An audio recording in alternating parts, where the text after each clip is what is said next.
Alright, good afternoon. I am Cow Cow, and today we're going to be playing the Oblivion Remastered again. I think last time we completed the Fighters Guild.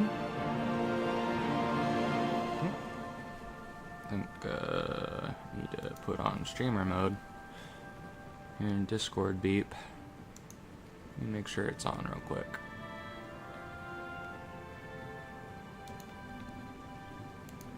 There we go. But anyways, we completed the Fighters Guild last time. And now all that we have left is the Daedric quest, as far as the base game is concerned. And then we have the Knights of the Nine and the Shivering Isles to do as well.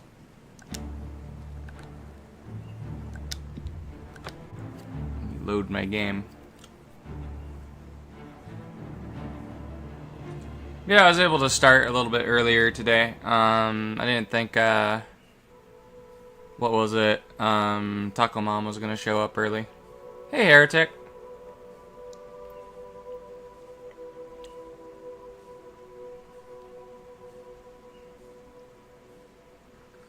Yep, we're gonna go help the Daedric princes. We're probably gonna do that first. Just because I know some of them involves killing innocents. Which can kind of interfere with the Knights of the Nine questline. Yeah, no worries, Heretic.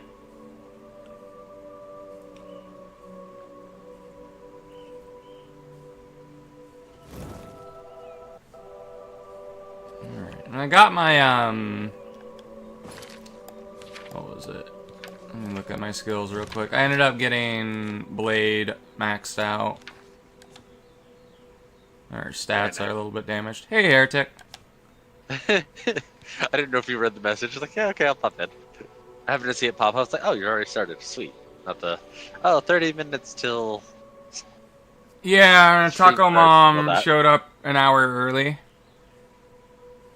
So I was able to stream an hour early, because usually it takes her an hour to do everything. Right. Hey, nothing wrong with that. I would definitely say that's nice. Yeah, let me share my screen for you. Oh, you're good, you're good. Where is it? This takes a little while for the Discord to fucking...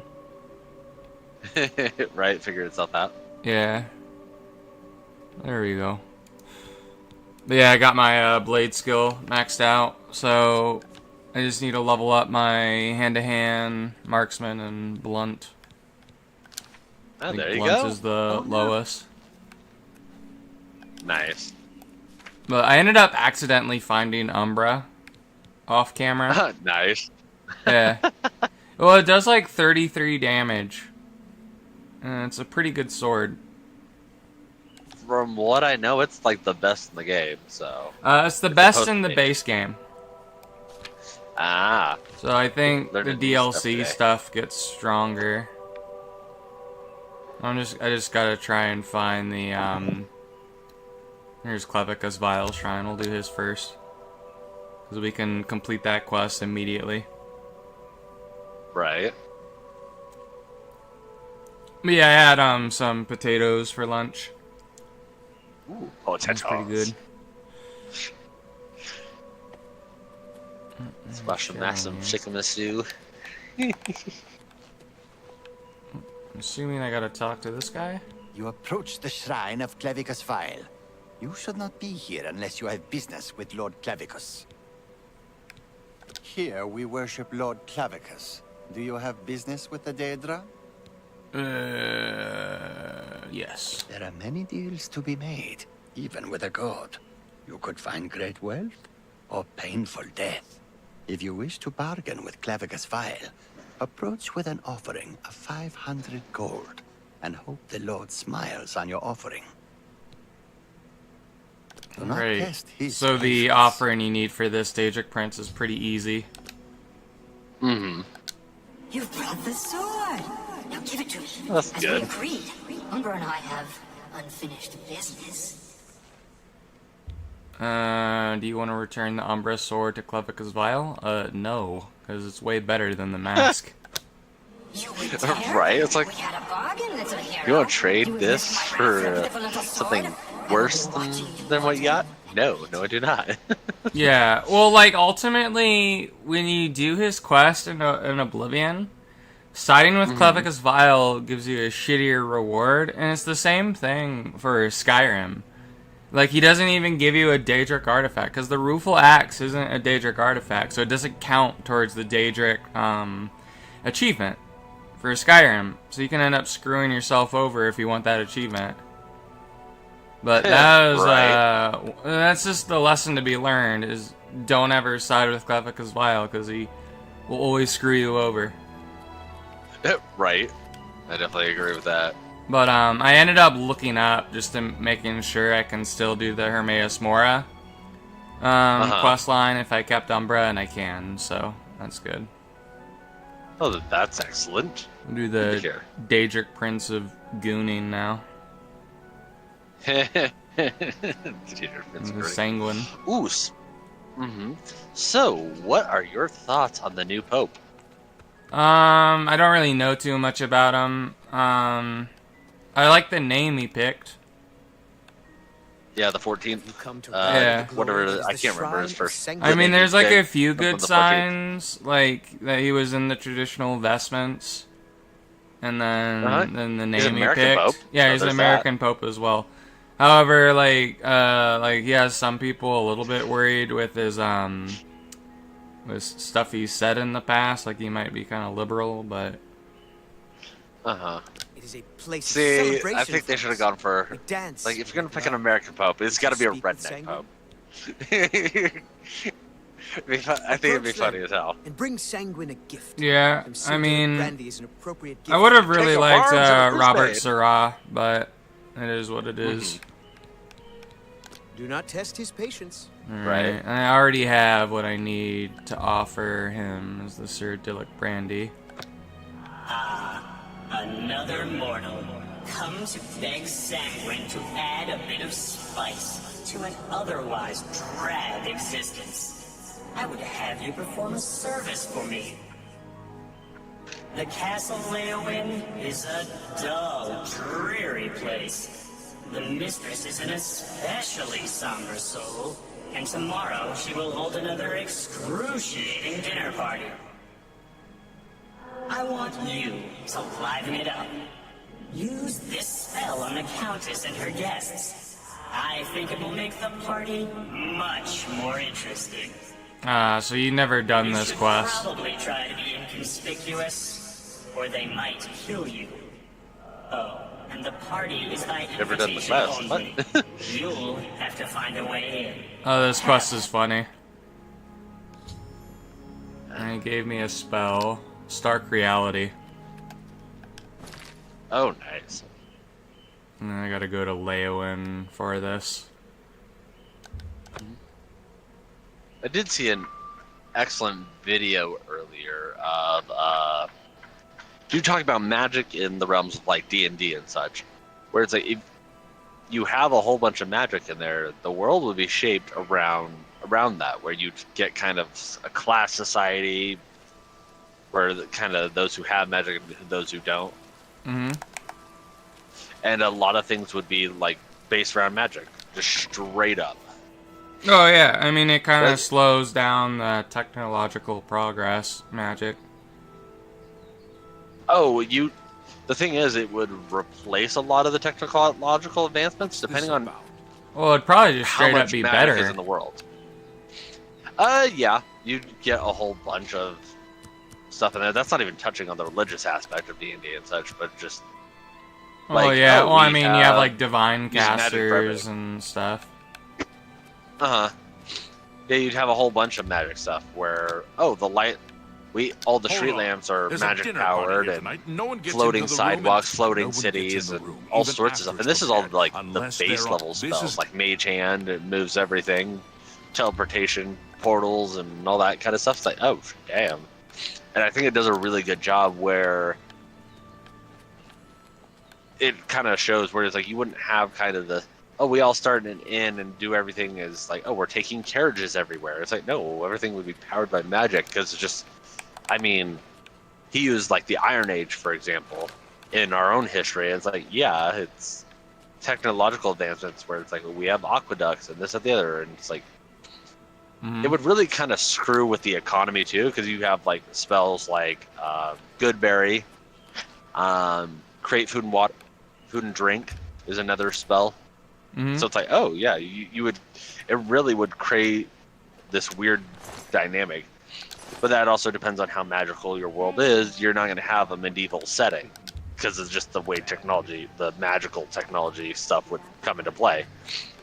It's like, okay, the only way you could keep it like that is if it was kind of like a realm similar to Warhammer, like the Warhammer setting, where it's like you have vampires, werewolves, the whole works and whatnot. And yes, there is magic, but it's not, we're talking 0.5%.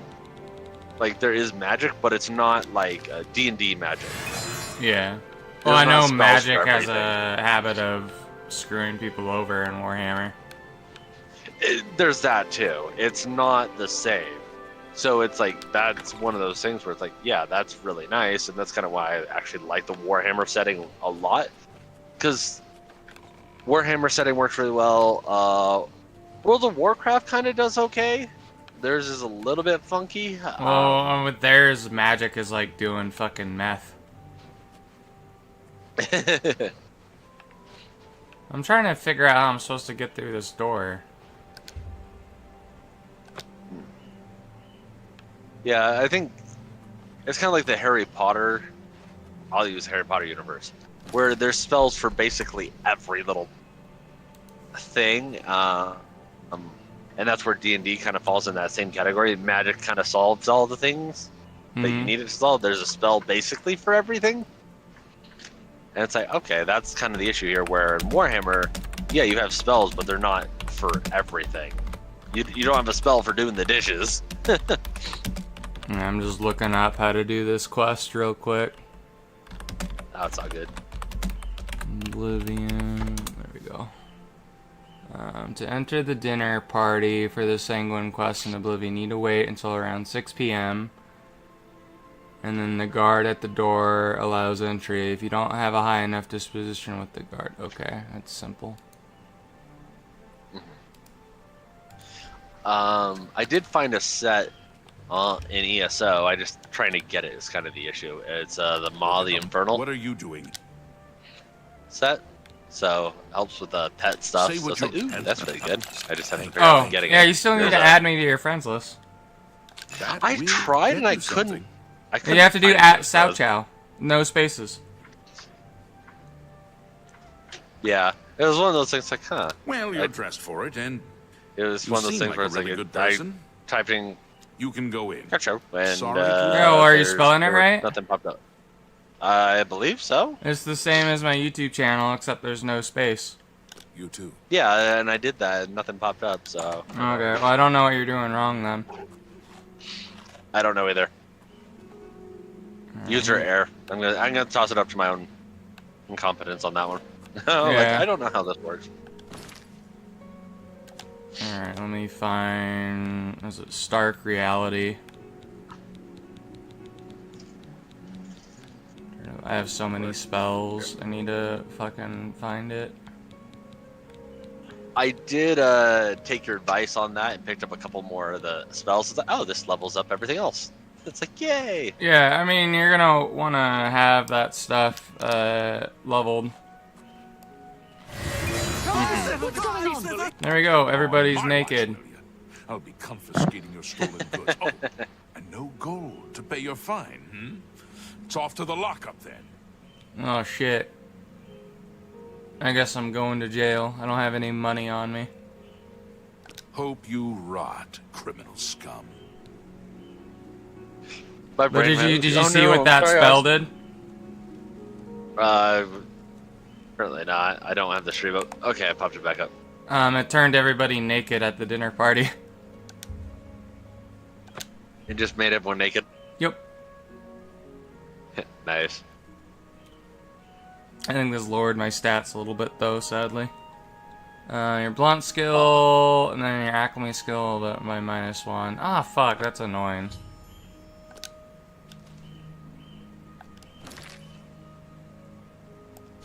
My alchemy skill isn't maxed out anymore. Oh no.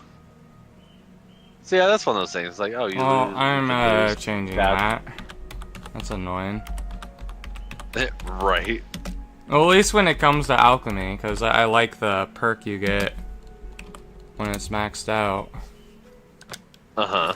There's alchemy. I don't really care about blunt being lowered. What was the other one? It was alteration.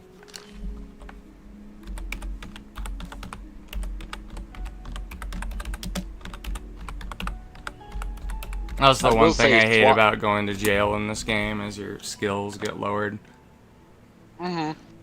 Right. I will say swapping between weapons is like, you got to make sure you have the stuff on the stat on your bar, so that way it's like, oh, I've got the clan fear and the winged twilight, or what the fuck it's called. The Oh yeah. fly Oh yeah. Well, creature. you need it on both bars if you want to keep the pet up. Yep. It's like, I need to figure out which other classes have permanent pets. I know the warden gets one. Yep. I think the necromancer might get a permanent. Nope, necromancers don't.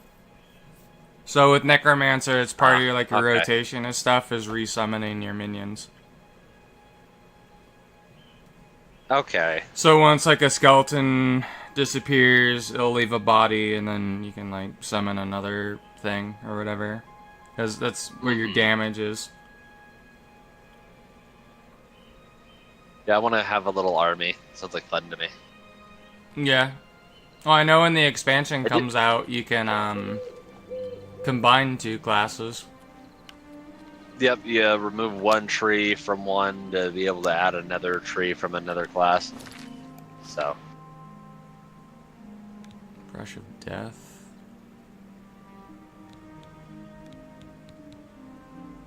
Did I fail the quest? Oh no! Oh, I did. Okay, well I gotta reload then. That's not good. Go to the county hall. I failed to do it. I don't know how I failed. Hey, Sava. Hello. Yeah, like I don't know. I casted the spell on him. Did I cast it on the wrong person? Maybe. Possibly. Yeah, I'm not sure. Tiding, what are you doing? I don't know. Alright, let me fucking. What? I'm gonna try and avoid something. going to jail this time. Right. Sounds like a halfway decent idea. Fine. Okay. Well, who's the? You're a sneaky-looking sort. What? Everyone's saying there's trouble in... You too. Maybe it's not you. Yes? And my pupils dilated. Oh, that's not good. I can't believe it. Goodbye. Yeah, I have to get my eyes dilated every time I see the eye doctor. On you. Yes. Ooh. The Three Sisters Inn is... You too. Look, go ahead, please. It's not you. Bye. Well, who is it? Oh, it's whoever sits here, maybe? Let me wait an hour. I'm listening. Now, let me read the quest. Countess Koro's dinner party. She's not even here. I'm listening. What's this about? Alright. Well, let me leave. And then... wait 24 hours? I don't know why the Countess isn't in there. That's probably why I failed the quest, though. Huh? And it says the party starts at 6. Maybe that's why.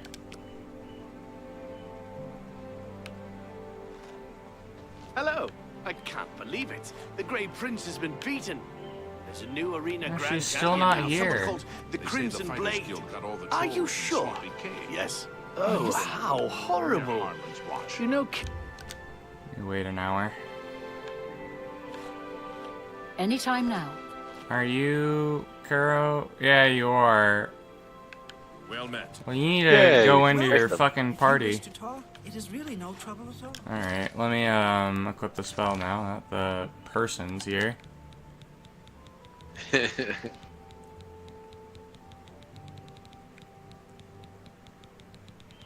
Stark reality. There we go. I'm assuming she needs to be sitting in her chair. Yes. There we go. Break the law on my watch, will you? I'll be confiscating your stolen goods. Resist arrest. Then pay with See, everyone's naked. I've succeeded this time. And I'm naked too. should have paid the fine. Ha! Streaking. Yep, this is very on flavor for Sanguine.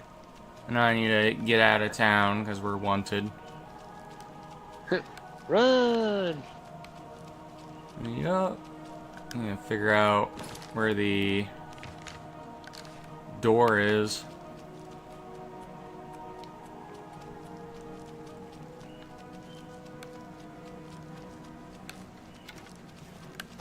I'm a little bit worried though because they were attacking a NPC that gives you a quest when I casted it. that's the best you can.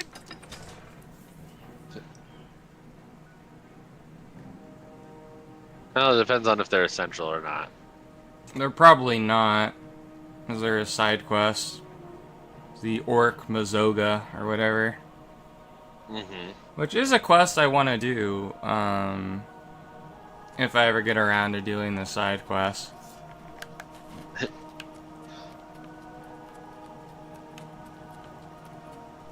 But now it's just a question of how long are the guards gonna chase me for. Because I remember I had a guard from Skingrad chase me all the way to the Imperial City, which wasn't good. Dang, that is insane. Yeah. The aggro range for this game is quite ridiculous. What you need is a thing to distract them, at least temporarily. Oh yeah, but even if I, like, the other problem is that maybe if I just jump on the water across the lake, maybe it'll Across the stop national chasing borders me. to Cyrodiil. What? Right? Crossing over into Cyrodiil. Yeah, I mean, we're in Cyrodiil. Ah. Yeah, that's where Oblivion Okay. takes place. You tourists? No, I'm just kidding. But, No, it makes yeah, me they think of, stopped chasing me. Got caught trying to cross the border back into Skyrim, did you? Yeah.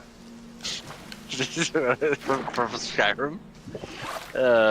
Same thing for Oblivion. For this, cross it over into Cyrodiil. Oh, I know, well, no, in Oblivion, you just start out in prison. Mm-hmm. I do remember that. And then the Emperor's there, he gets murked. Yep, pretty much. Alright, I should be able to get all my equipment back after talking to Sanguine. A rousing success, mortal. And it appears you joined in the festivities as well. Good for you. You need to lighten up a bit. You'll find your equipment in that chest over there. And here's a little something for your efforts. Maybe we'll celebrate again sometime. Alright, I got the Sanguine's Rose, which is a horrible item. Where's the chest that you mentioned? Oh, here it is. Take all my stuff back. The only problem is now I'm wanted. There we go. Might as well... We already completed 2 of the, I think, 5 quests I had left. Not counting Hermaeus Mora's quest. Well, that's good. There's technically 6, but Hermaeus Mora's is pretty easy to do. The one I'm worried about doing is Mephalos, which is probably going to be the one I do last. Let me go to the Imperial City Prison and just turn myself in. Now that I have all my gold back, I can pay my bounty. Right.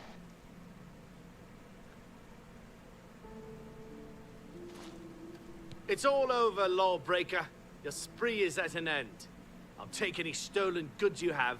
The next move is yours. Pay your... That's too bad. Oh. There we go. This is when you're part of the 10% in Tamriel, you don't have to worry about going into jail, just like in real life. No, right. Sometimes it's easier just to pay the fine and just keep going about your way. Yep.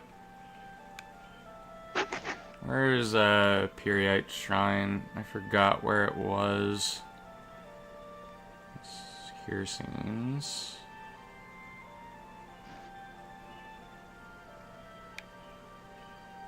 It's Ramina's, Boethia.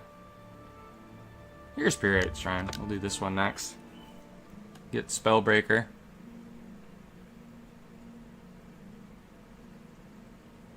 I had fun doing the stream for RuneScape the other night. Mm-hmm. I was actually surprised it did pretty well. Hey, nothing wrong with that. It's a fairly new game, so. Oh, that's an old game. What are you talking about? You there? Yeah, I was like, what do you mean? Like, what do you mean? No, I wasn't talking about RuneScape Dragon Wilds. I was playing old school RuneScape. Oh, okay. I thought you. Cause I remember you were playing Dragon Wilds the other day. Yeah. No, I just used the same thumbnail. Oh, gotcha. You're still frozen, mindless. None of them speak. You must be level 10 to begin this quest. This one moves. A welcome change. So, mortal, you have found my shrine, and you have seen my followers. They are an embarrassment to me. The fools cast a spell in the hopes of summoning me to them. It was prideful and foolish, and it has had its consequences. My followers are trapped between worlds. Their bodies here on this plane, their souls in Oblivion. I would have you reunite the bodies and the souls. I will transport you to the plane of Oblivion in which they are trapped. Find their souls.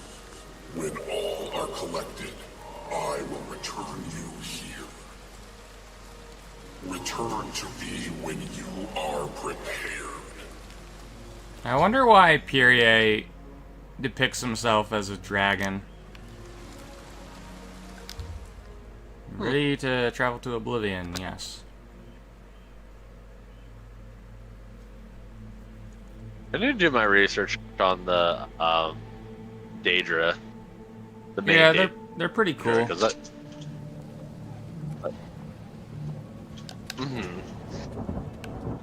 I mean, some of them are just pretty straightforward, like Molag Bal, where vampirism comes from, and such stuff. But okay. Alright. But it's like, hey, I need to do my research to figure out which one because I know some of them, but not all of them.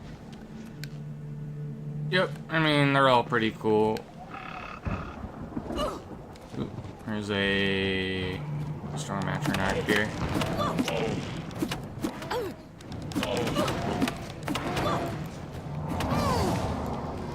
I killed him. I made a spell that lets me absorb HP. Absorb HP Oh, and stamina. nice. That's always good. Hey, that's fantastic. Well, that should work well on basically any magic users because they're going to be lower in regards to those stats. I mean, against magic people, probably Absorb Magicka would be good because then they can't attack me. Yep, not only can they not attack you, but yeah, absorb magicka and health would be good. Yeah. I mean, the reason why I made absorb stamina is because that way my fatigue doesn't get drained immediately. Because then, like, because when you're like swinging your fist or your weapon, you lose fatigue. So, and then if you get hit, well, that happens. You get staggered.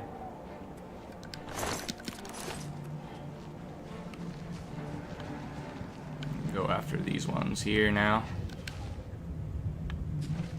I was curious to see if they would change the way this Oblivion realm looked for the remaster. I guess not.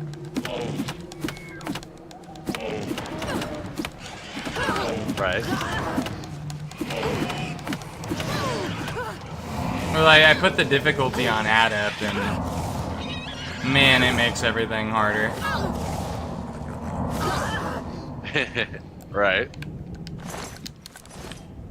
I think this is why Albine was telling me magic is just way better in this game, and he's not wrong. In fact, I agreed with him. It's because, like, yeah, the martial stuff doesn't scale as well. Yeah, like every time you play Skyrim, you play something where you're playing a stealth archer. Oh yeah, in Skyrim it's not a problem. Like, you can make some really... In fact, I think melee, if you're able to upgrade your weapons, is a lot better than magic in that game. It's like your magic spells, like the best spells that you would use on a regular basis would probably be like Incinerate, Thunderbolt, and Icy Spear, and the problem is you run out of magicka too quickly to use those often. And then not only that... and there's certain ones, there's certain spells that are really good too. Well, yeah, but they only do a certain amount of damage. Like, I believe it does like 75 or 80 damage in fire, frost, or lightning. Whereas with if you upgrade a Daedric sword, you can have it do near about 100 damage, and then not only that, you can enchant it. So yeah, the enchanting and the alchemy and stuff in the game just breaks the game.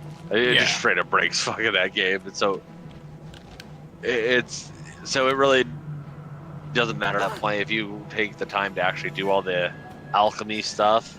Yeah, that makes that game. Yeah, I mean, I enjoy alchemy though in Skyrim and Oblivion. Oh, shit, I'm almost dead. There's some potions. Yeah, I do prefer if I were to do it in games compared to ESO. Oh, in ESO I'll it's leave that boring. alone. I don't want to deal with it. I would do it in ESO though, just so yeah, it's one of the ones that are worth getting. Even though it's annoying. It's easy to level up though, so. Yeah, I skip over most of the stuff. It's like, oh yeah, here's this 2-hour boost and whatnot. It's like that are for the slottable stuff. And it's like, no, I don't want to use any of it. I really just don't care enough about it to want to go screw with any of that because like I want to use that later when it matters instead of now. Oh, for when you have like the champion points or whatever. That's actually probably a good call. Something like that. Yeah, it's a lot of the experience and stuff that you could get in the slottables and whatnot. It's like, ugh, I don't care to use them. I'm like, I'm already gonna grind as is. So it's like, yeah, I'd make the grind. Are you talking about the grindy, XP scrolls that increase the amount of XP you get? Yeah, for like a couple hours. Yeah, I mean, I would use like those. when you get to level 50 and then use them to farm your champion points a little bit faster.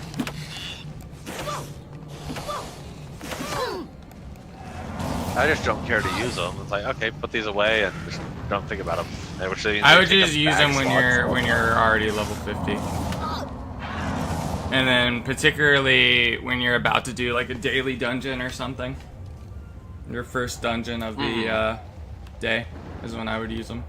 That's what I do. Right. And it'll like last for about an hour with the XP buff. Yeah, and I can't sell them, so it's like, oh, I have to basically use them or destroy them. Yeah, I mean, I would hold on to them until you're level 50 and then use them. Yeah, I have to figure out where to put them. I think I can probably put them in the bank, maybe? Yeah. Okay. So I don't have to carry them around.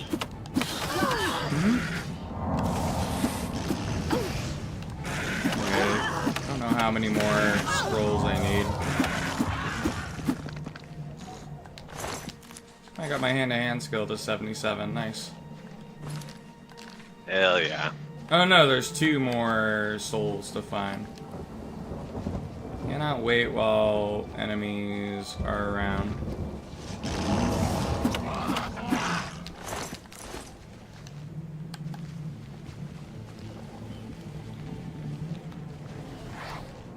Almost out of magic, which isn't good.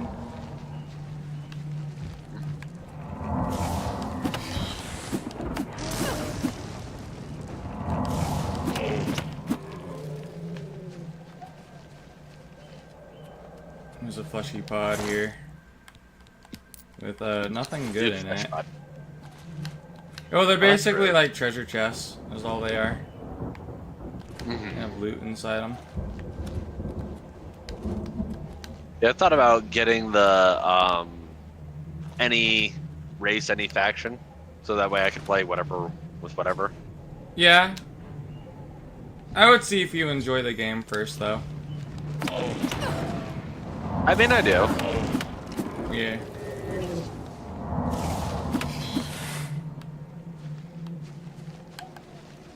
Alright, we only got one more soul to get.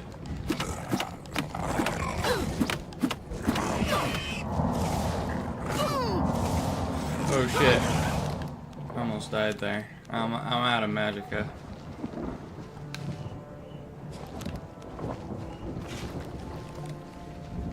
I mean, can I get out of Oblivion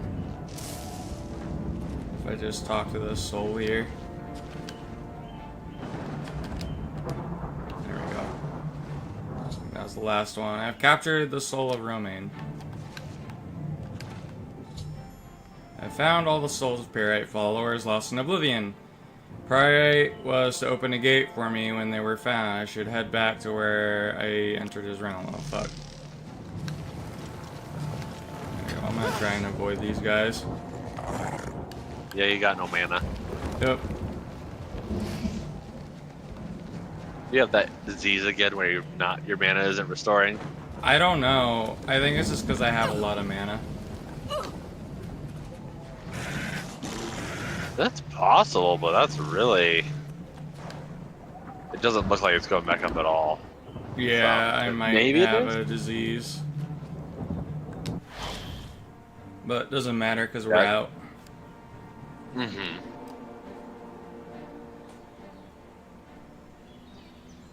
I've returned to the mortal realm, and the souls of Pyrite's followers have gone back to their bodies. To speak with the Daedra again. Let me just drink a potion, just in case. Right. What were you gonna say? In ESO, I picked up a healing staff. Natural order is restored. Let that finish up first. And for this, I was gonna let that finish first. Okay. perhaps they have learned the folly of attempting to touch a Daedra prince. Take this with my blessing. May it bring you order. Give me Spellbreaker as a reward. Shield. But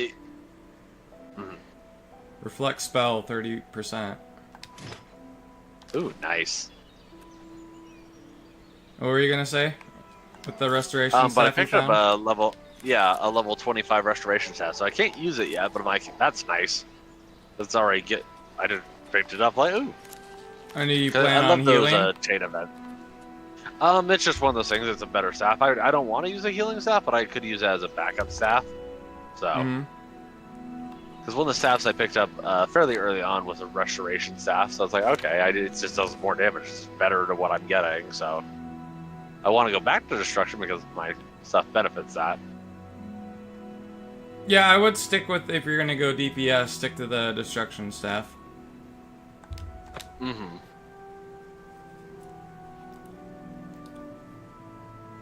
Because it'll level that up was your my plan. destruction skill passively by just having it equipped as well. Yeah. You approach the shrine of Boethia. Tread lightly. You believe yourself Tell me what to worthy do. to approach the shrine of Boethia? Perhaps. Or perhaps you will be slaughtered. It is your choice. I wish I will approach the shrine. You are brave, or suicidal. Approach then, and make an offering. Boethia demands a Daedra's heart. Okay, well Go I have then. plenty of those. Why I do what I want. you are not one of my faithful? Do you hope to be counted among my chosen? Then prove yourself to me, mortal. I shall open a portal for you to one of my realms in Oblivion. Go and take your place in my tournament of 10. Oh, you're supposed to say Tournament of 10 Bloods. Survive, and you will be rewarded. Faith and your soul belongs to me. Alright, there we go. They're gonna teleport me there immediately. Could you imagine being one of her Could you imagine being one of her followers? The portal opens when this random stranger walks up. It's like, what the fuck? Well, I it's thought like that was one of your each faithful. race, I believe, is in here. So, like, normally, in like, if you had like a custom race mod back in the older version of Oblivion, it would fuck up this quest, so you had to get like a bug fix in order if you had a custom race mod. Ah, okay. I'm gonna level up a blunt Through each shield. of 9 gates, another chosen awaits you. Should I do the axe or the mace? Ooh, which one? Let's go axe. Axe. So you can ask them a question. Alright.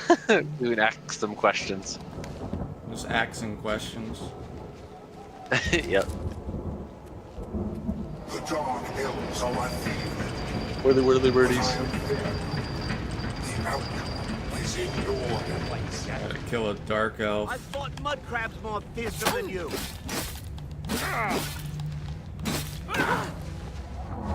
That's the best you can do? There we go, he's dead.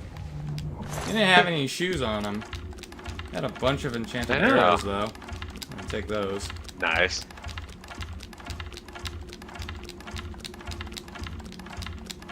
His armor was kind of poopy, though.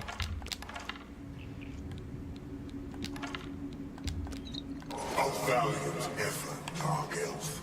But take comfort. Your spirit is mine. Alright. Your high elf opponent is cool. Next fix up. Go. Now we're fighting a high elf. Wow, she was easy. Oh, Jesus, you're crumpling her like paper. Jesus Christ. Yeah. A final fanfare for the high elf. Farewell. With his keen mind and eyes, the Imperial legend. And I think the reward for this quest is Goldbrand. Mm-hmm. It's a golden katana. This must be an Nice. Imperial. Ooh. I'm afraid Paralyzed. this Imperial was not the one. His last ditch effort, paralyzation. Yeah. I fucking hate it when enemies paralyze My you. conscience is quick and cunning. Go Paralyzation is freaking kind of, I would say, kind of broken in OP. Where I've seen some of the crazy builds where you can paralyze a character for literal physical years. Oh freaking yeah. insane. Well It's then, like- like in D&D, at least in 5e, you paralyze someone with like hold person. Any melee damage you do against them is just a crit. Right? They can't defend themselves. Yep. Today you die. Oh, this person has a lot of What's the HP. matter? Is the baby gonna cry? That shit ends up on the ground. Cry, wench. She's healing somehow. Maybe she has like a spell reflect thing going You on. can do. Maybe. More bludgeon. Chop, chop, chop. Oh, what's the matter? Is the baby gonna cry? Do your worst. There we go. She's almost dead. Die, wench. She's a Nord. Crab's more. I must confess, that Nord was a disappointment. I think we go this way now. The gate is open. Go forth and greet my chosen. It's chosen orc.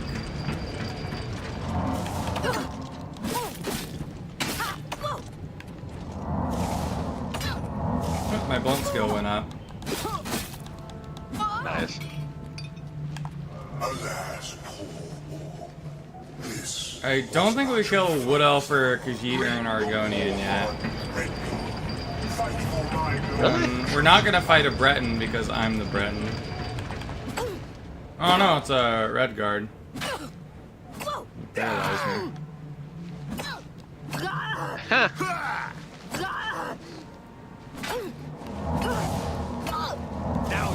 It's not doing any damage though.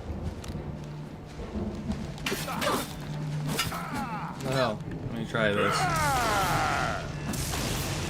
You must have like some kind of... Ooh, I don't have any more health potions. Fuck. Oh, cheese wheels. No, that doesn't work in this game. All that will do is restore fatigue. Oh no.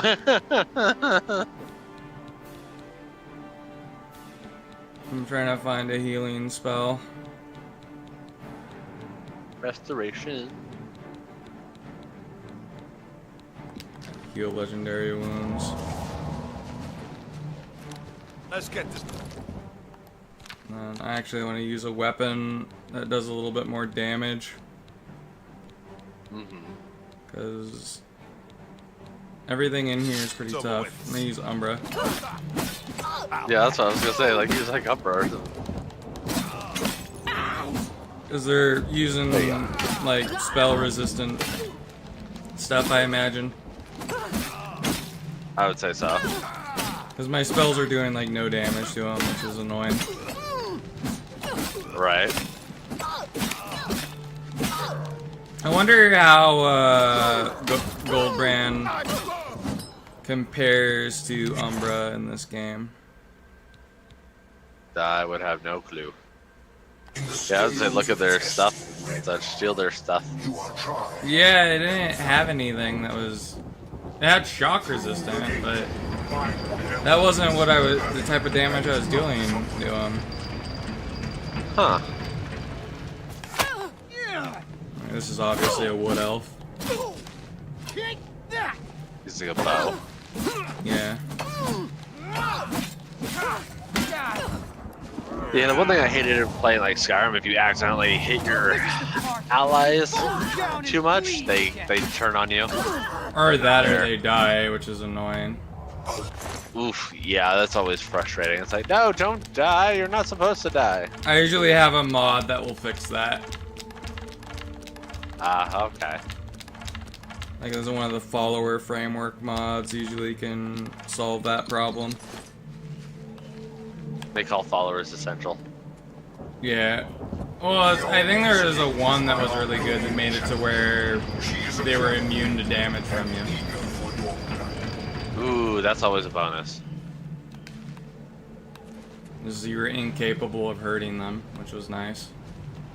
Where's the Argonian at? There he is. Oh, wow.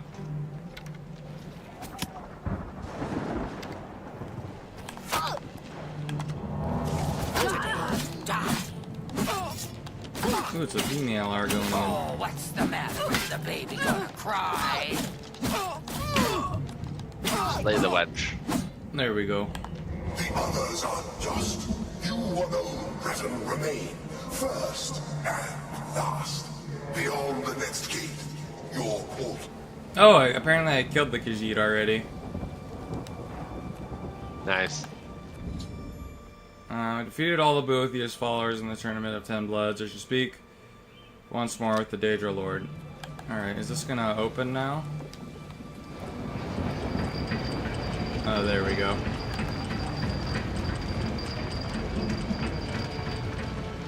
Get Goldbrand now. Yes, give me the loot. No, I have no time for that loot. It's not worth anything for me. It's one of those things, like, I do like collecting all the weapons and armor from opponents more than anything else. Yeah. When I'm playing ESO. Because it's like, hey, I can sell it. A victory in my tournament of 10 bloods brings great honor.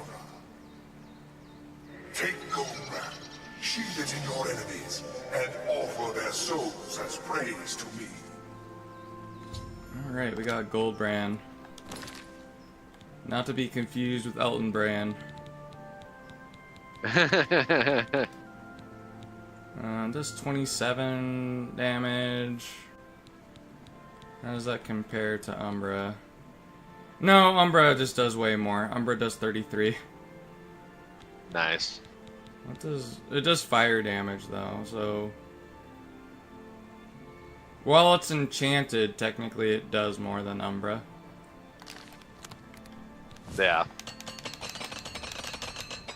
Let me see how much damage it does now.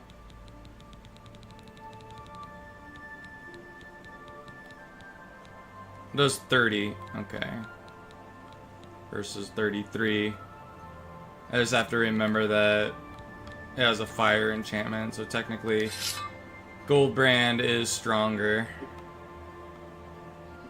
It's only while it's enchanted. I think Umbra just looks cooler though. Mm-hmm. I'm over encumbered, but put that on. Now I should be able to move. I just need to store my equipment now.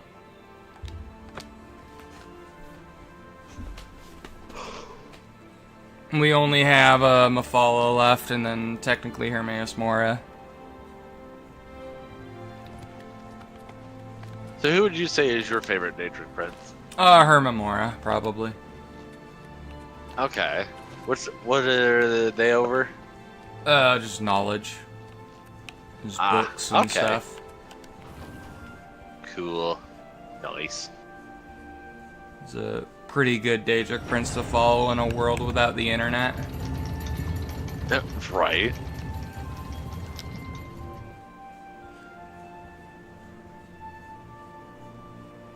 And he has the Ogma Infinium as well, which is his artifact. Plus the black books. Mm-hmm.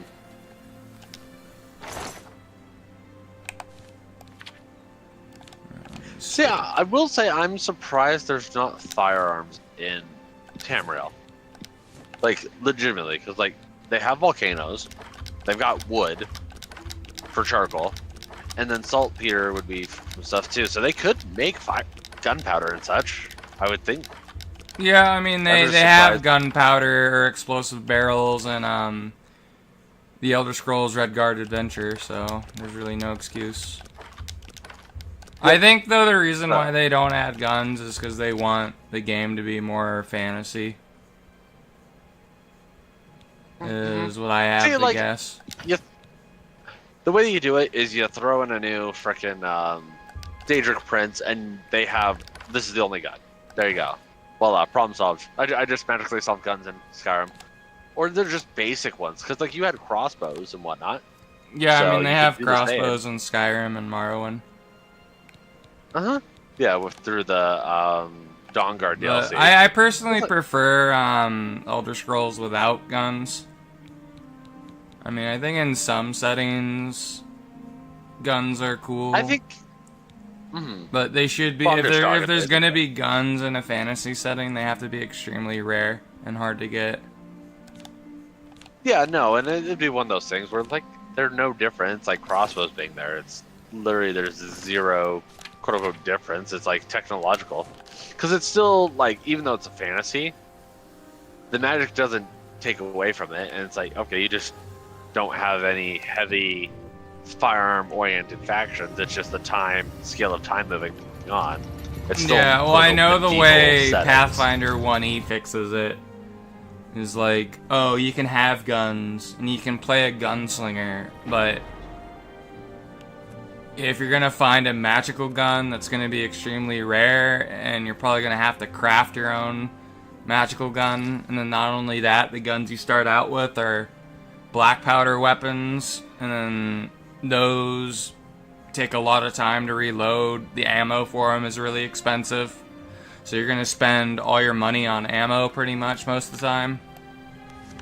And then, yeah, and that's what it should be. It's like, okay, you have to make not the only that, because like I know the first thing, if I were to play a gunslinger in Pathfinder, the first thing I would want to do is create a gun that doesn't use black powder ammunition. It was like more of like a Wild West gun. And then my next step would be to get a magical version of that. But the reason why I'd want the Wild West guns is because the ammo for them is a lot less expensive to make. Because all I need is the bullet, not the powder and the bullet as well. How? It's just the mechanics of crafting it. So when you want to fire like the beginner guns, you need the powder and the bullet, whereas with the type of bullets you craft with the Wild West guns, the powder's included inside it, right? Yeah, like that's what my brain's like. The logic here, because like it's just crafting the ammo's less expensive for whatever reason. Which doesn't, and I'll be honest, that makes zero sense. Oh no, I think like, so like, I don't understand it either, but it kind of makes sense to me because you're buying one thing, therefore it's cheaper, I guess. Yeah, so it shouldn't be, because it's basically kind of like, oh, it's already put together for you. Yeah. That's basically what it is. Yeah, it's just less times involved. But you can... It should be more expensive because, so component-wise and whatnot, you can still make what are called paper cartridges, which is what like. Yeah, but the problem is that you need to buy the powder as well. I know, like, mechanically the other one has powder in it too, but as far as the rule system works, I don't think it matters. Because you only need the bullet, and you don't need to buy black powder as well. Because it just assumes it has the powder and the bullet that you're firing. Because it's a different type of bullet as well.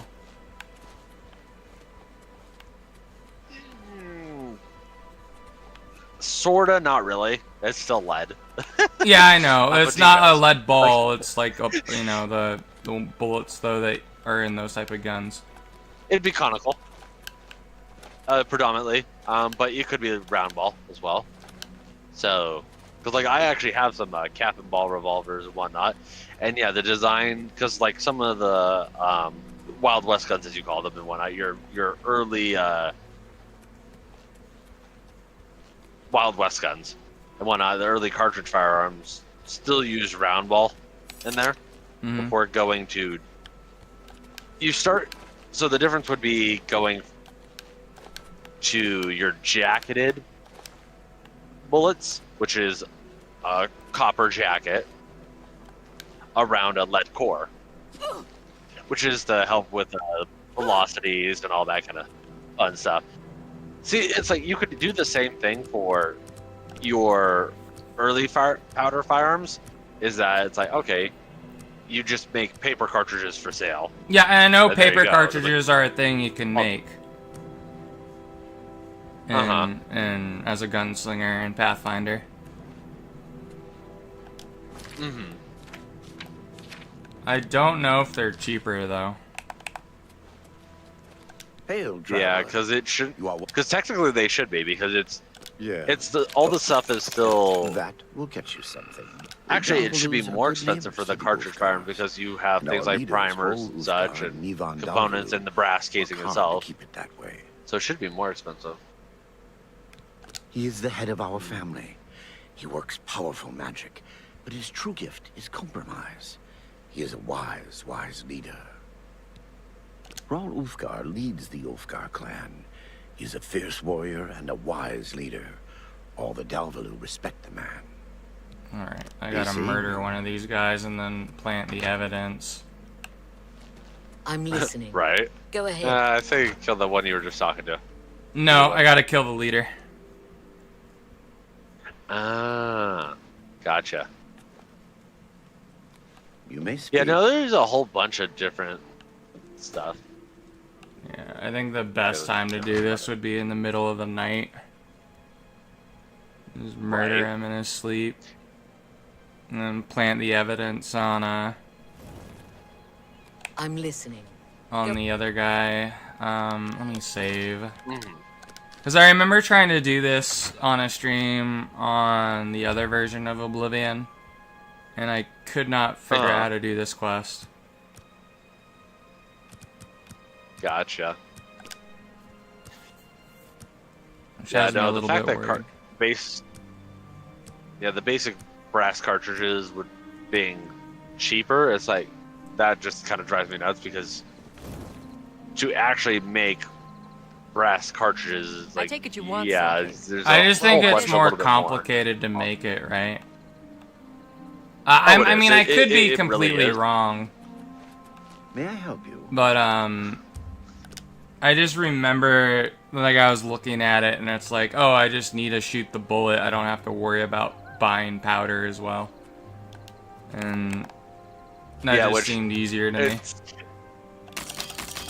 Yeah, that's one of those things that's like, no, that's just factually wrong. Oh yeah, it- I mean, it wouldn't be the first time a video game did that, or not video game, a tabletop RPG did that. Right. Mm-hmm.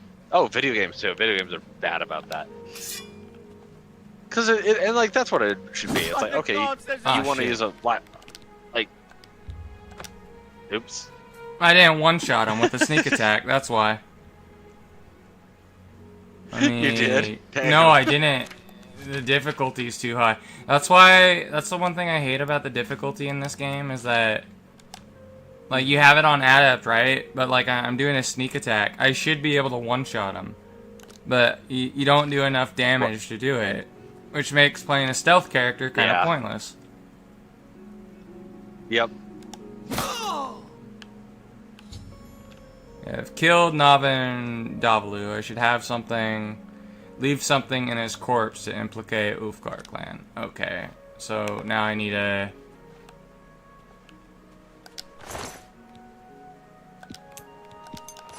Okay, so I need something that belongs to the Nord.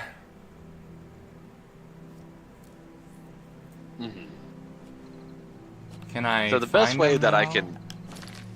I can't. Okay, Right. Let me reload then. Mhm. 'Cause maybe what I ought to do is just pickpocket this dark elf, take something that belongs to him, and then kill the Nord. Implanted on the Nord. Did That's Dark Elf to blame. Let's go. Kind of what you do in Skyrim for the Thieves Guild to start that whole quest line. You take the ring and plant the ring and. Oh yeah, a now they're shield fighting job. over it. Yep. Where you just get someone in trouble with the law, basically, because they have no way of Mm-hmm. So to give the kind of the quick summary for the firearm stuff, there's kind of this, and there's going to be quite a bit missing there, but the quickest summary is like you go from your matchlock to flintlock. Then we get percussion cap, which is a percussion cap is basically has a compound in it that is I want to say impact sensitive. So like, you know the like kind of popper, those little poppers you get from on the 4th of July, you can throw them at the ground and they go pop. Mm-hmm. But if you set them down on the ground and hit it with a hammer, it does the same thing. Basically, it's an impact sensitive stuff. Is what that is. Is what a percussion cap. And then you start getting into your cartridge, your base beginner cartridges, where they were rimfire. But your standard cartridge has what's called a primer, which is the same thing as a percussion cap, pretty much. It's impact sensitive. So, and that ignites a powder that's in the case, and same thing. Because all the stuff is still basically the same, other than we don't use black powder now in modern firearms predominantly. It's a propellant, because black powder is a low explosive. Oh, okay. So modern propellant, in like if I took a cartridge apart, poured the powder out, and tried to light it with a lighter, it's a pain in the, it's literal pain in the ass, because it doesn't. It's not black powder. Modern firearms don't use black powder. Black powder is still used today, military applications because of how the properties of actual black powder and how it operates and such. But details, little minor. So in theory, you had some paper cartridge firearms that were called basically needle rifles and such. The French chestbow comes to mind, and what's the other one? The Dreyse rifle. And they operate the same way. They had a needle that hit basically the primer, which would ignite the full-blown paper cartridge, which is paper, powder, ball, and then there's a primer on there. So it's not a brass case. So, which should, in theory, be cheaper. But okay, I'm trying to figure out what I'm supposed to plant on the dude's corpse. Let me look it up. Right. Alright. Follow quest. What do I plant on Nord's corpse? Plant.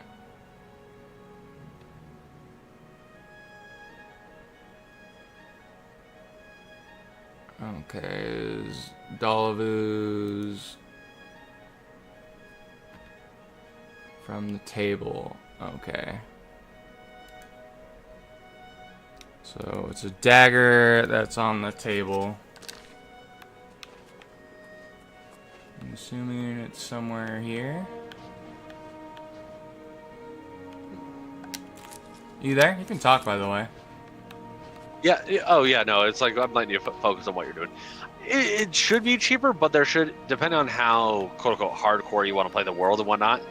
Because, well, paper cartridges are susceptible to getting wet, so you have to keep them away from getting wet. Because they get wet, then you get wet powder, and it's a whole messy ordeal, and now you can't use it. Oh yeah. Where your brass cartridges, your metallic cartridges, come pretty much essentially waterproofed.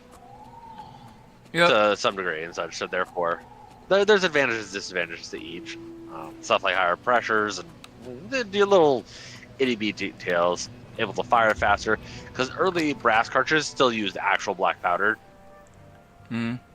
So all your cowboy guns are still using black powder. So that's the thing everybody forgets when they play a wizard. It's like, oh, do you have your spellbook on you when you went into the lake? Right? Is your spellbook waterproof? Does it like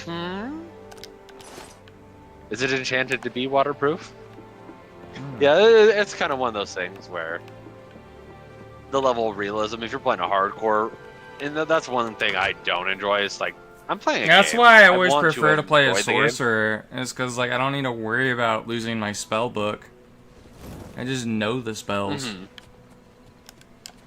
And like the other thing too, with like let's say paper cartridges and whatnot, if it's one of the transition paper cartridges compared to early paper cartridges, you can seal it with like wax, which they use like lubricating wax on some brass cartridges for ejection purposes and whatnot. It helps with feeding and whatnot. They don't get stuck. You have the hands and all that. of a healer.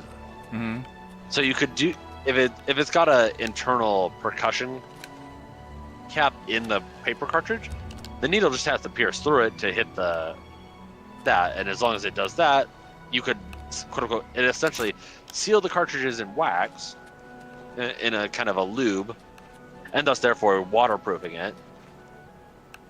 And there you go. Okay. Although I wonder how well that. You're a sneaky-looking sort. In theory, there are some holes in my theory there because yeah, I mean, I'll have to look it up heat to and all that. see Your luck. These are troubled times. if it in was Maker's cheaper way. or not. What do you want? I mean, I guess it'd be dependent on what type of bullet you're crafting as All well, right. because there's like Well, the ones bullet that are For me, better. Fang. He leads the Devil Yeah, family. and I would be interested to learn kind of how they're doing Has that. been murdered. We will. Bye. These are someone's been murdered. Whatever shall we do? Hrol Ulfgar has Yeah, I'd be interested to learn more about he it. leads the Goodbye. Oh, maybe I have to murder both families. That's slaughter them all. There you Yeah, go. let's try that. That's better. It's just slaughter them all. Maybe that's what I've been missing. Join me. I think you're. What is it? I think you're supposed to create a blood float. Yeah. Ulfgar You is kill one dead. on one side, kill one on the other side. There you go. Be seeing. Yeah, I gotta get them both to hate each other, I guess.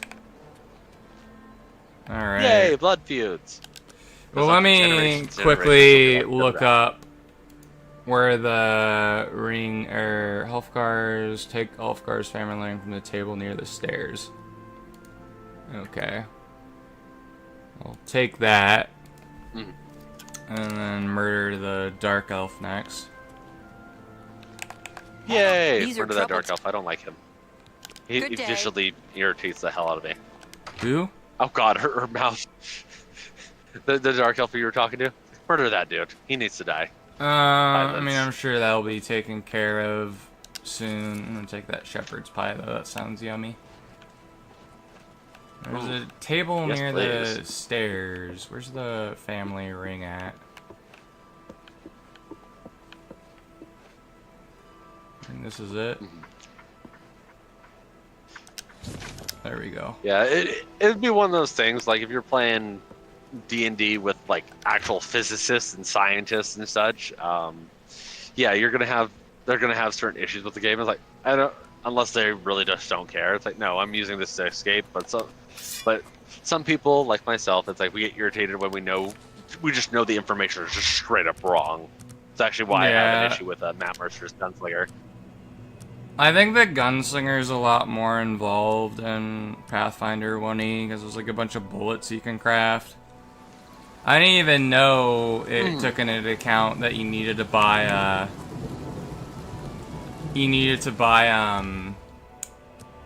the powder as well.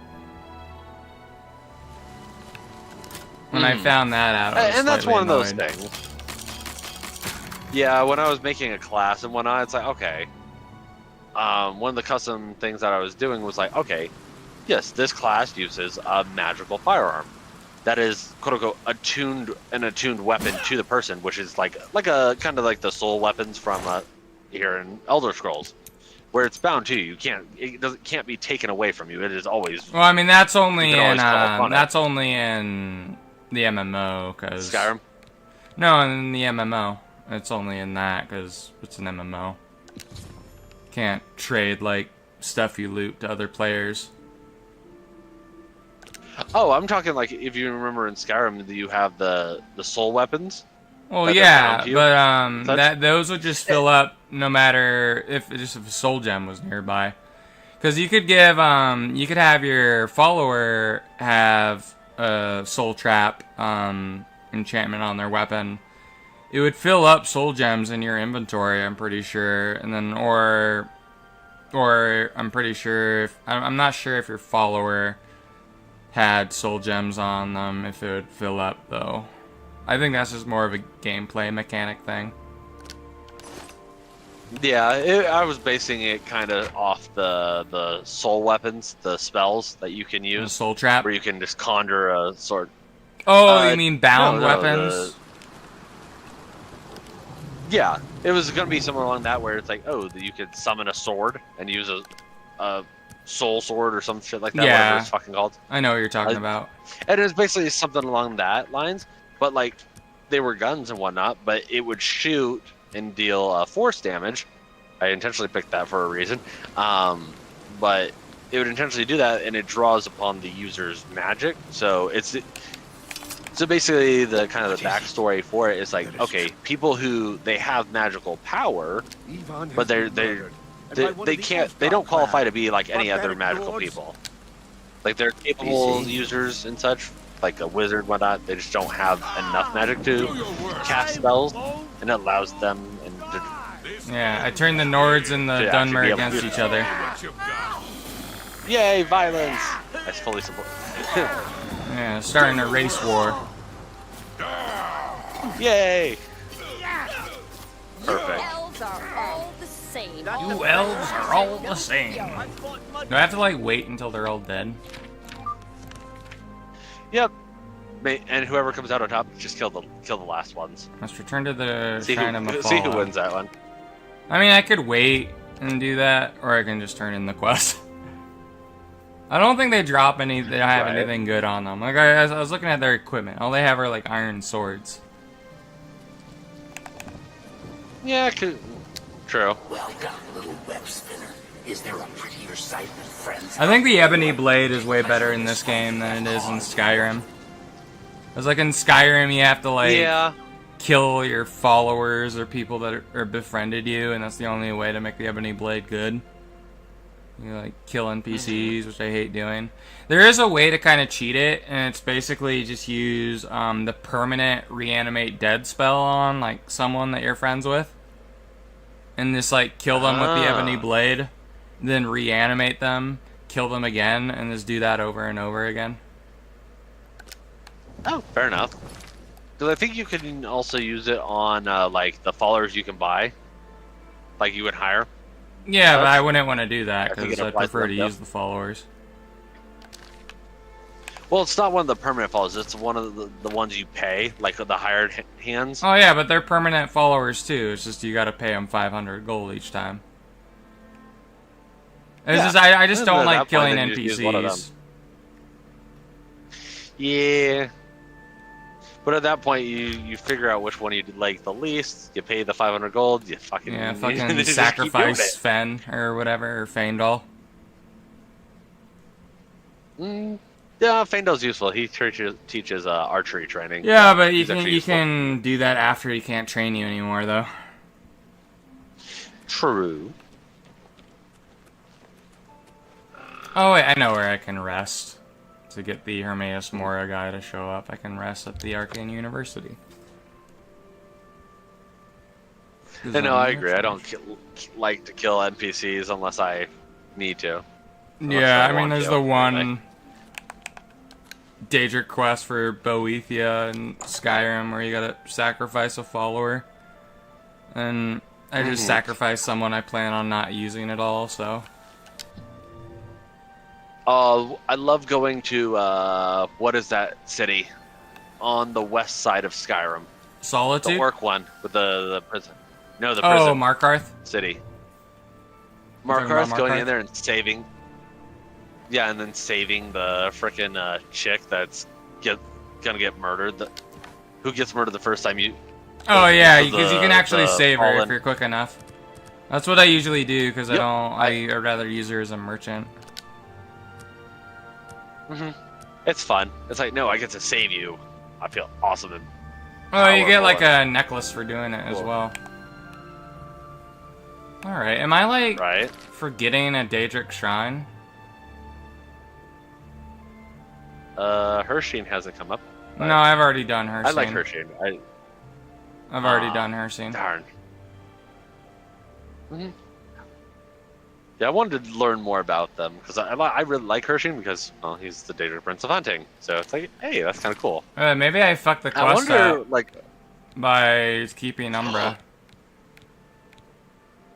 maybe? I don't think so, though. No, I completed it.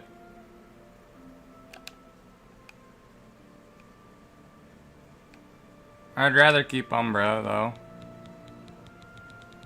Yeah, I think that's a better idea. I mean, They're a really good weapon, so. If we miss out on Hermaeus Mora's quest, oh well. I'm not gonna redo all that. Just because it took us an hour and a half to do it. Right. Let me see if I rest somewhere else. Maybe the guy will show up. Mm-hmm. What do you have to report? Remember that Argonian? The one from yesterday? Little Alright. Let's try and, like, rest. Filthy Argonians. Yeah, farm tools that Like, they I do are. like some of the bonuses the Argonians get. Which bonuses do you like? Like the water breathing and such. It's like, ooh, this is really nice. But it's kind of one of those things where it's like, oh, that's really nice, but at the same time, it's like, I don't care for the Argonians. Yeah, no one does. Like, as much as, like, I did play Morrowind, some people do. Some people actually No, like and those people I don't count though. Like, Dark Elves are my favorite They're race. entitled to the wrong opinion. What do you want? I do like the Dark Elves. Like, if you want to play a There's a vampire, one- you play a Dark Elf. No, Always, I would 'cause say it's you just play the a better choice Nord. there. The reason why is because, at least in Skyrim, that gives you like 100% resistant to frost. Yeah. Like, I don't mind if I'm a little bit weaker to fire. If I'm immune to frost, I don't have to worry about fucking frost magic ever again. Which is nice. Yeah, and that's just kind of comes down to build options. Yep. I mean, you go Dark Elf. Dark Elf's another good option for vampires just because it negates the fire weakness. But I think Nord's better because then you're just straight up immune to yeah, I think fucking Google lied to me. Oh, really? Yeah, I googled it and it said I could still do the quest. It lied. It's either that or, there's cool. a Daedric quest I'm missing. I would say, because it's one of those things where some people do that, but I think most of the time you'll get, if you look across multiple, you'll get a good consensus of what the answer actually is.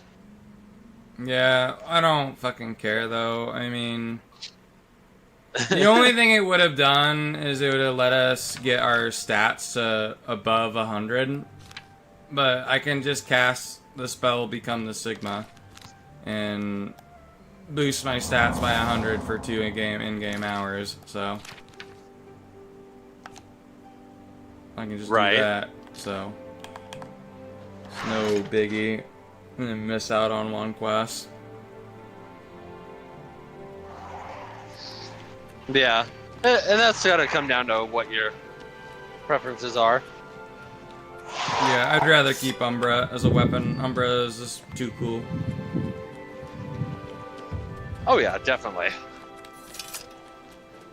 Alright, well let's start Knights of the Nine. Yes, your children know that. Oh my! To what do I owe this honor? I am but a humble prophet. What business do you have with me? Once there were 8 divines. Then Tiber Septim became Talos. And the 8 became 9. I followed the old way of honoring the 8 while also This giving is like the lead to Heimskr Talos, 1.0. the one. This is only the beginning. Umaril has returned as foretold by Pelinal Whitestrake in his dying breath. Umaril, who's that? Umaril the Unfeathered, the sorcerer king of the Aliens, who ruled over this land for long ages Filthy before traitor. the Kill him. rise of men. He was cast down by Pelinal Whitestrake, but Umaril's spirit survived, and now he has returned to seek vengeance upon the gods. Do you understand Okay, nothing? The blood speaks. I can read the ancient runes if you cannot. As uibala, umarale el nada rakuva. In the alien tongue. You sound low, Googie. By the eternal power of Umaril, the mortal gods shall be cast down. A curse upon Umaril's ancient foes, and a threat. So how do we stop Umaril? Alas, Umaril cannot be stopped. Not without the aid of the gods, not without the Crusaders' relics. Without a champion, the gods are powerless to act. But who among us is worthy to wield the Divine Crusaders' weaponry? I will quest for the relics. You would quest for the holy panoply of Pelinal Whitestrake? The legendary relics that have been sought by mighty warriors throughout the ages? Are you a worthy knight? And because we did most of the game, we have all these options. I think if you do the main story, you have an option to... No, I serve Sithis. Indeed. And yet you would seek the holy relics. The gods will find you an interesting plaything, I have no doubt. How can I find the relics? You're a mighty warrior, and you're gonna seek it? Yes, I'm in. What I can tell you, travel. If the Oh, so that's different in this game. He'll give me the way shrine locations no matter what I say. Okay, I was like wanting to say all of them, but we just said, "Oh, we're the listener of the Dark Brotherhood." Well, it's like, okay, we'll go find them then, you fucking murder hobo. Right. I do enjoy the Dark Brotherhood. I mean, like armor-wise, like the vampire stuff is cool. I love the Dawn Guard armor. Like, just looks so much cooler. Okay. And this part of the quest takes a while because there's no map markers for the way shrines. But once you get to all the way shrines, all your sins are forgiven. So my infamy will be set back to 0, and I'll be a hero again, and people won't hate me. Yay!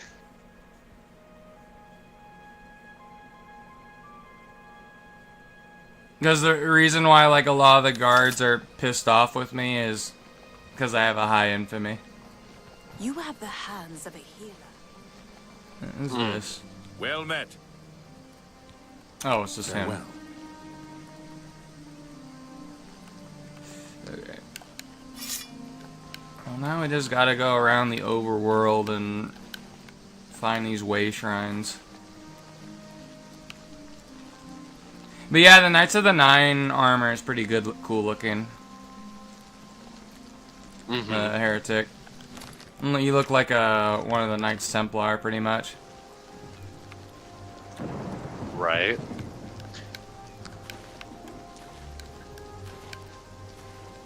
This cast become the Sigma. I like how it came with a bunch of stupid names for all the spells I've created. Right. Alright, let me... You know, that's probably a good idea, is if I favorite the Way Shrine map.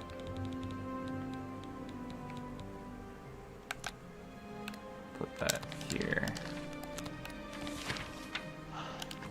Yeah, it kind of sucks that you are trapped into your location, because going out to certain areas like here in Oregon, there's just gorgeous places all over this. Yeah, well, once the I'm country able that are to just fucking fantastic. afford the insurance that Bucky was telling me about, I should be able to. It's just I need to make 6 figures in order to do that. And it's easier said than that's gonna be a done. long time off. Yeah, I would say that's a bit. Even for me, it's like. Well, I think so I could make 6 the figures a year. insurance costs $30,000 a year. That he was telling me about that I could get. Mm-hmm. Maybe I it mean, is. like, technically, I could afford that, but, like, that's freaking, ooh. Well, like, if that's you don't fucking have hang health on. problems, it's not even worth getting health insurance, because you just save money not having it if you avoid getting sick. Right? And I'm in that boat. It's one of those things where it's a double-edged sword. When you have it, you end up not needing it, but when you don't have it, you end up needing it. Like, fuck. It fucking sucks. Well, I would imagine you could just buy insurance when you know you need to go to the hospital, right? Can't you just, like, cheat the system that way? Or do you have to wait a little bit before they let you on it? So there's what they call open enrollment. That's where, I'm pretty sure you've heard about it. Like, the open enrollment thing that pops up every year. Yeah, that's one of those. Oh, That's a pain in the okay. ass. That's gay, because I was, like, thinking, if I didn't have all these trust health me. problems, I would just buy insurance right before I went to the hospital. Uh-huh. And then that way, like, and then just get off it when I leave. Or after the payments have gone through. I thought you could, like, cheat the system that way. I wish. Because if I could, I would. I totally would. Oh, I would too. Unfortunately. Well, like, I remember I was talking to someone from Europe, and they're, like, telling me, like, versus the government health care versus the kind we have in America. Well, it's like, at the end of the day, you're still paying for your health insurance. It's just, are you paying up the private sector for it, or are you paying the government for it? But at the end of the day, you're spending the same amount of money. Oh yeah, no, and that's the thing. Even over in Europe, they bitch about free healthcare, blah blah blah. There's still private healthcare over there, and actual normal like upper echelon people have. Oh yeah, like if you're rich, you're gonna have your own healthcare. Why wouldn't you? Because the problem with the government healthcare is that you have to wait in a huge ass fucking line to get to see the doctor. All the dregs. Yeah. Yep, and you have the private stuff. It's like over here. It's in, out, done, and you're on the way. So it's actually worth it. Yeah, as much as like that's what people from Europe tend to forget is that I don't have to wait in a fucking huge ass line to see the doctor.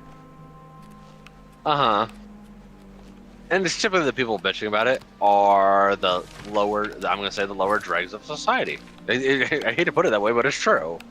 They're the ones who are bitching the highest about it. And it's kind of like, about making money and whatnot. A lot of the people that bitch are like, we need to get paid $15 an hour or 20, 30, whatever the fuck it is. Well, yeah, I mean, like, the government healthcare would probably benefit me, but if I'm rich, it's not. Yeah. Just a lot of the BS and whatnot. But, a lot of the people bitching about, I need to make X amount per hour for a quote-unquote living wage. What you need to live is very minimal, and that's... Well, I mean, for me, for a whole month, it's like, if groceries are about $100 each week, a week is like 4 to 5 weeks, so that's $500. My rent is a little over $1,000. You're also in California too, so you've got a weird scenario plus all your health issues and whatnot. Yeah, and then that's not counting insurance I would need. And for the insurance that I'm on now, it would be like maybe another $1,000 or $2,000 on top of what I'm already.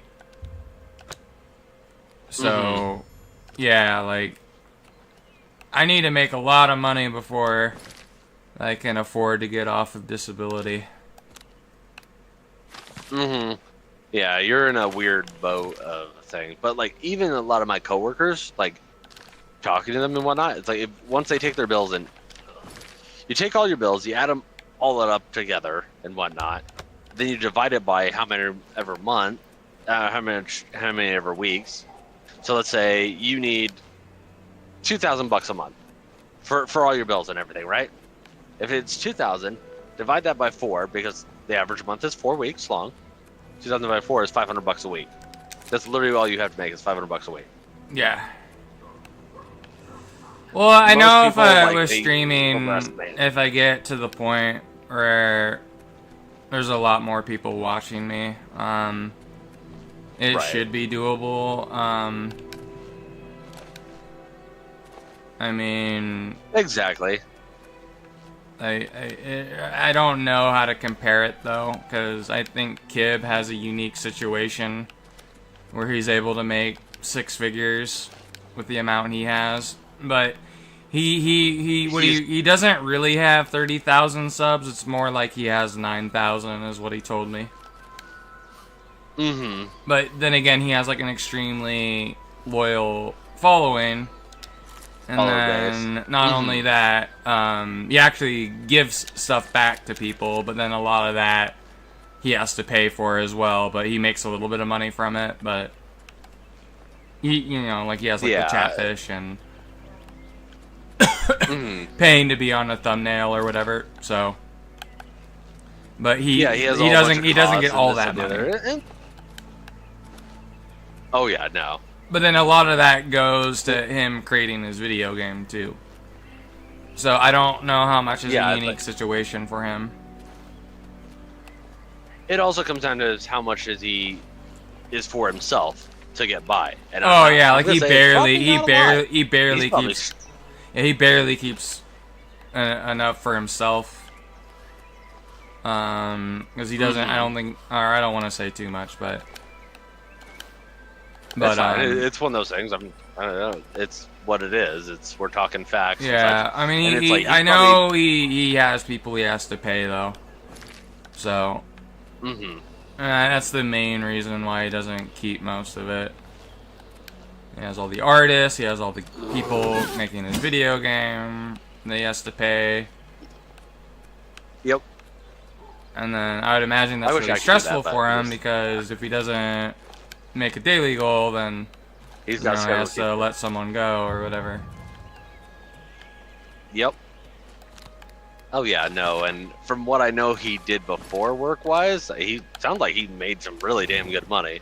Oh yeah, I used to get rid of piracy. People sailing the high seas or whatever. Yep. Pretty much, well, internet and stuff and all that good stuff. So that's why he's in a very unique situation where he probably made decent money, which actually probably gave him a good. I always like to fucking tease him and say he got laid off Burger King, and that was what he was doing before. It is definitely one of those things that I find interesting. The people that are around my age, or basically the same age or whatnot, that are doing these astounding things. Kibbs is one of them. A dude called the Fat Electrician. He's my same age. He's the same age, so he's slightly younger than you. Yeah, he's a big history nerd and whatnot. And it's like, hey, he does videos on YouTube and was on TikTok and such. But it's like, yeah, he's a very knowledgeable good guy. I'm staying off TikTok just because I don't know how long that's gonna be there, and it's like. I'd rather not. Yeah, I got rid of that. I'd rather not sign up for Chinese spyware. Right? So I don't use things like Temu and all those crazy things, spyware. Well, it's like all the stuff you buy from China is like shit anyways. It's like, why would I... Pretty much. There are occasional good products. I'm not gonna... I'm gonna give... Yeah, but they're very few and far between, amassed a sea of bullshit. That's like gonna give you hives or something if you wear it. There's lots of people that order through that because it's cheap. And it's but it's like not even gonna last that long though. Like I'd rather buy something that's expensive that's gonna last for like 20 years. Nope, I know exactly what I mean. I have items like that. I mean, the jacket that I have here, I've had since... God, how long have I had that? It's 2013? It's a Fox brand jacket. I spent like $250 back then. Went to the mall there, and there. You're sounding a little bit robotic, by the way. You're being a robot. You're being a robot. Where are you driving through?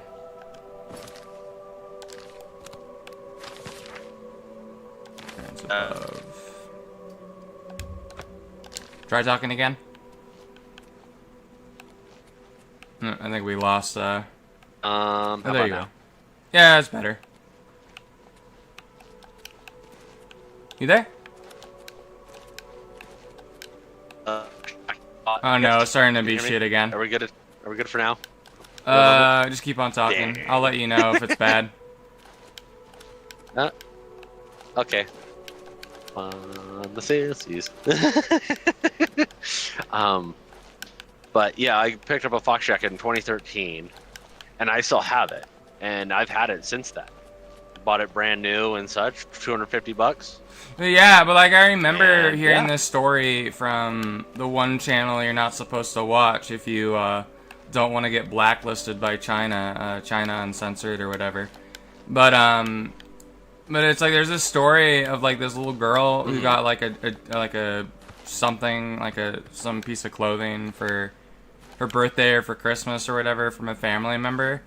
It literally caught on fucking fire and shit.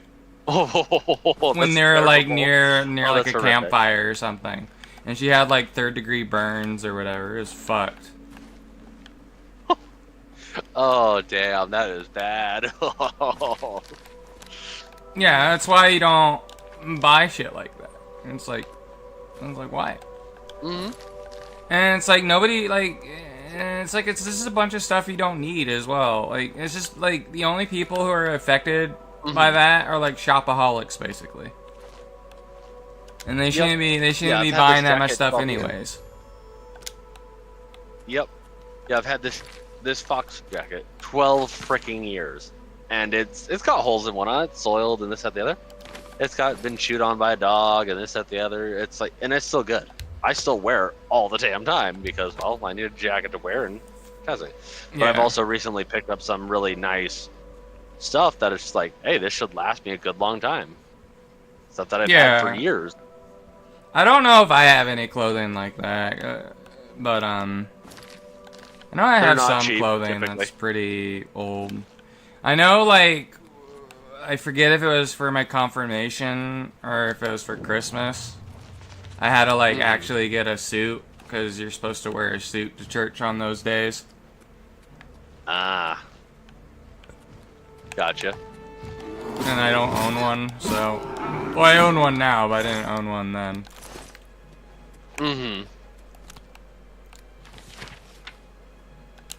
Okay. Gotta go around here to the next way shrine of Julianos. See, as much as like I would love to wear a suit all the damn time, I'm not that kind of person.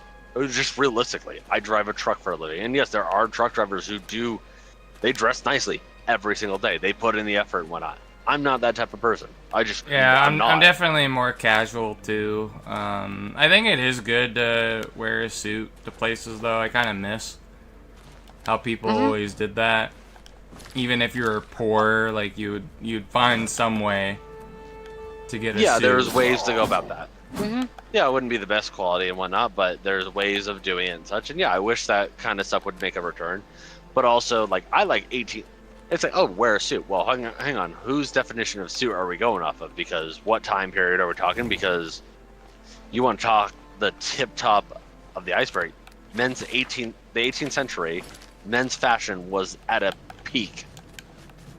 Yeah. Like the suits, what they were wearing were basically like their outfits were suits, and they were embroidered, and we're talking high class fashion. Like this is the cream of the crop, where they would just the stuff they're wearing is just Like, Man. it's embroidered. I wish I could afford to be like a fashion model. Be like Derek Zoolander.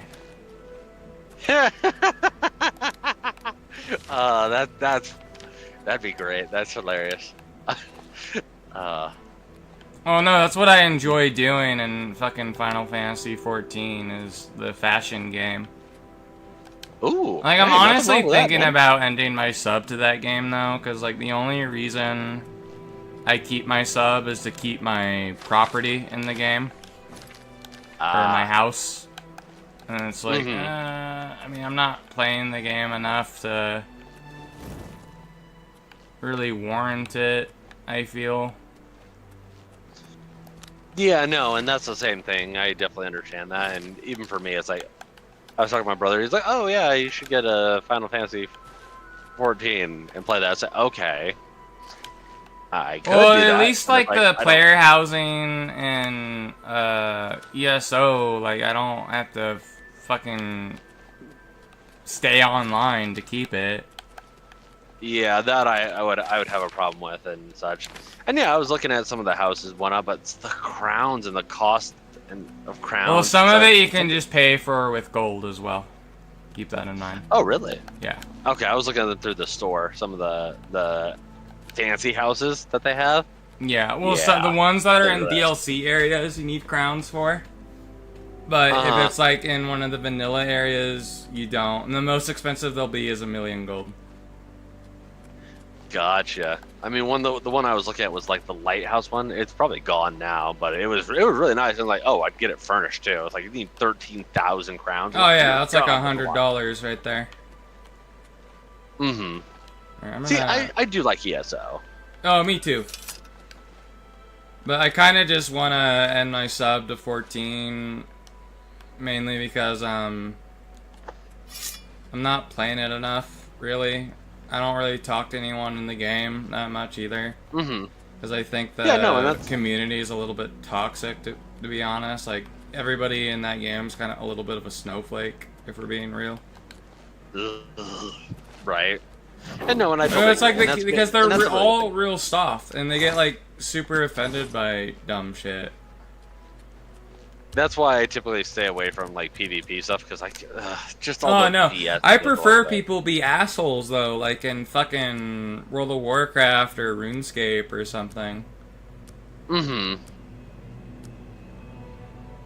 But apparently in ESO, I didn't watch the video, but there's a video. Apparently ESO says you can get in trouble for teabagging people now, and it's like okay, well that's fucking gay.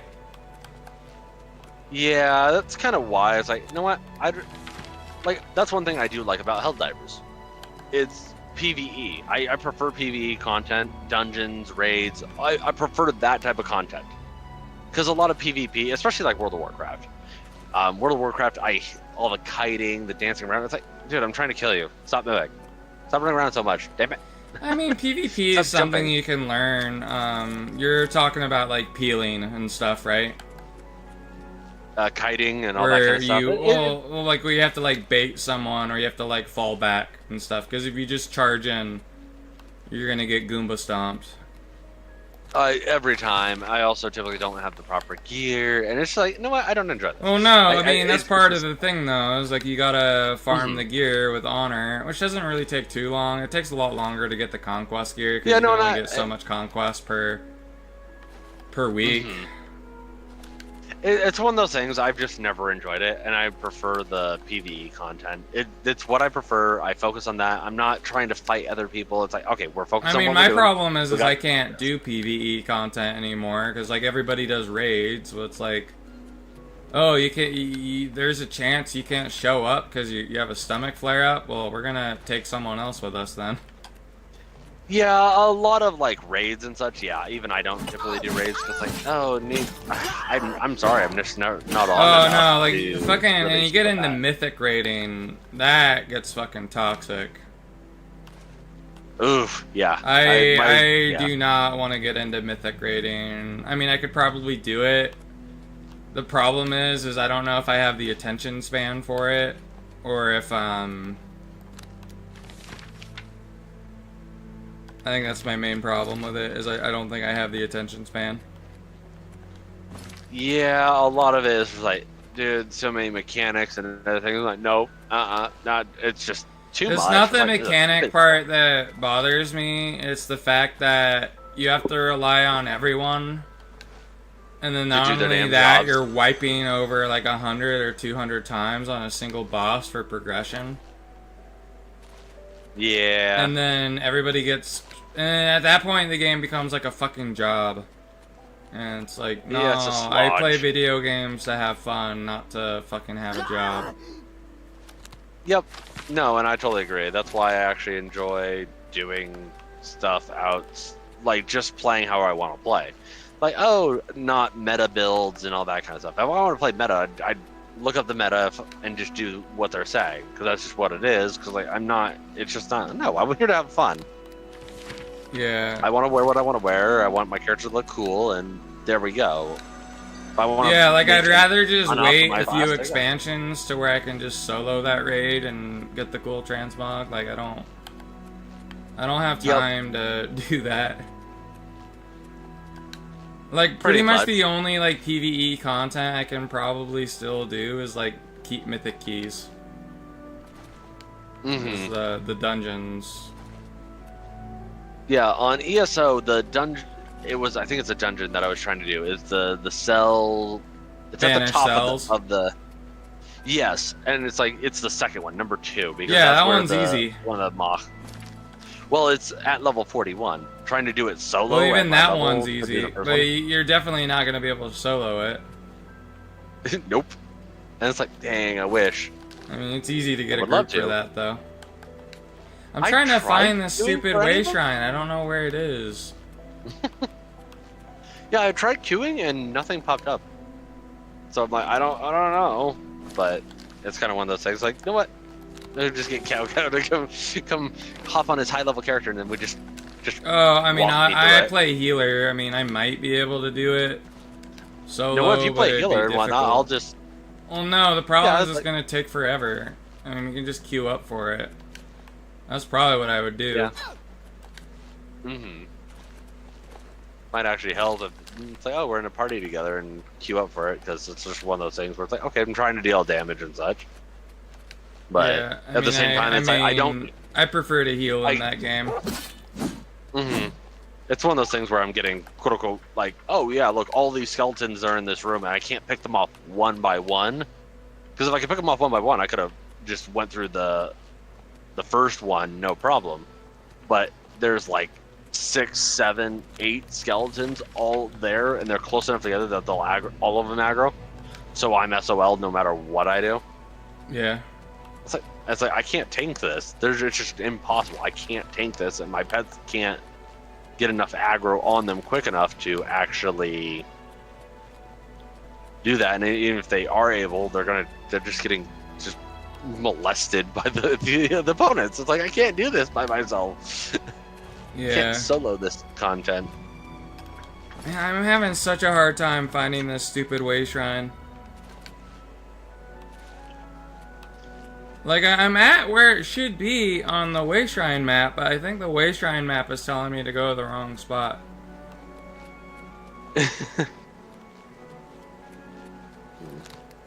Look, see, it says the Shrine of Julianos is like right there, right by where it's right by the road, and then it's kind of by where it goes north. But I don't fucking see it. Maybe you have to run off the road a bit? I'm not sure. Well, it's like not on the road exactly, but like I should be able to see it from the road is the problem. Yeah, it should pop up a marker. There should be something. And there's no map markers for this part of the quest, which is annoying. I remember for normal Oblivion, I installed a mod that added map markers for it. Oh, here it is. Yeah, there we go. Sweet. Yeah, continue your penance to earn the god's forgiveness. If only it was as easy as going to confession.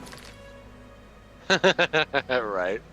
Alright, where's this next one at? I'm gonna get the Kinnereth one next. The one for Kinnereth is all the way in fucking Africa.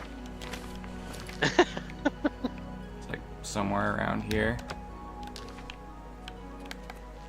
Man, it's fucking hot. Like, the weather doesn't want to decide what it wants to be. Like, it was raining a few days ago here, and it was, like, freezing. And now it's fucking hot. Yep. Oh, right. I mean, it's 76 up here. I'm here in Oregon, along the whatever river this is. Because across the river is Washington. Like, I can see Washington from here. That's how close it is. Yeah. On the way to Portland. Well, I know fucking... Oh, I fucking hate Portland's, like... I know that's, like, the other California is that state. In certain aspects, Washington's worse. Straight up worse. Yeah. Oregon's What's right the in one with the middle Space of Needle? It's kind of Washington. Yeah, okay, yeah, that's the one I'm thinking of. That's real bad. Mm-hmm. Yep.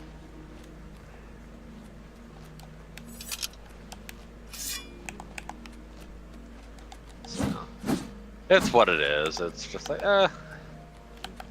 yeah, why worry about it? Just like, no, we're just gonna cruise along. Man, there's like this idiot in fucking Washington State, though, I think. I don't know if Washington State or if it's in Washington, D.C. I'd rather it be just Washington State. But they're basically, and this, like, interferes with, like, freedom of religion. So I don't think it's gonna pass. Okay. But there's, like, this lawmaker who was trying to basically make it to where priests had to break the seal of confession. Which is, like, a big thing priests are not supposed to do. Yeah, no, that's a no-no. Yeah, it's just some fucking bigot, basically. I don't know, maybe he's, like, a Protestant or whatever. I don't know. It's... yeah. That's the one thing I don't get is why, like, Protestants are like, oh, you're not Christian. And it's like, how? I mean, we worship Jesus. And we've been around longer than you. Oh, trust me, I know. And not only that, the only reason you have the Bible is because of us. So...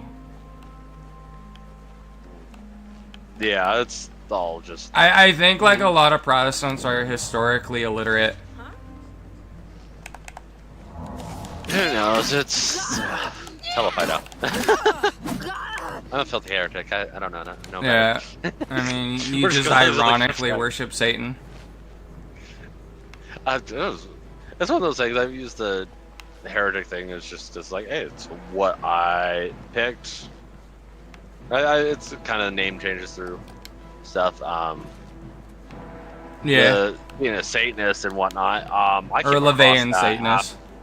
Mm-hmm. It was a little bit different. I came across that after basically I've done being Christian and whatnot and getting kind of outside. And I know exactly what you mean about the whole Protestant thing. It's like, oh, you don't actually follow. Well, it's like, oh, because you pray to saints or whatever.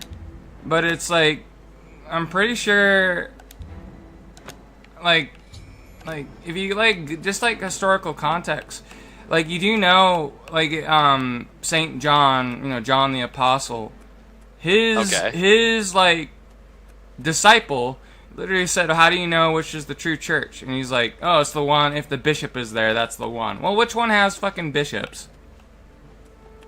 Which denomination has bishops? Well, it's definitely the Catholic Church, because I think that's what he's talking about. Because it's been around for like at least 2,000 years almost.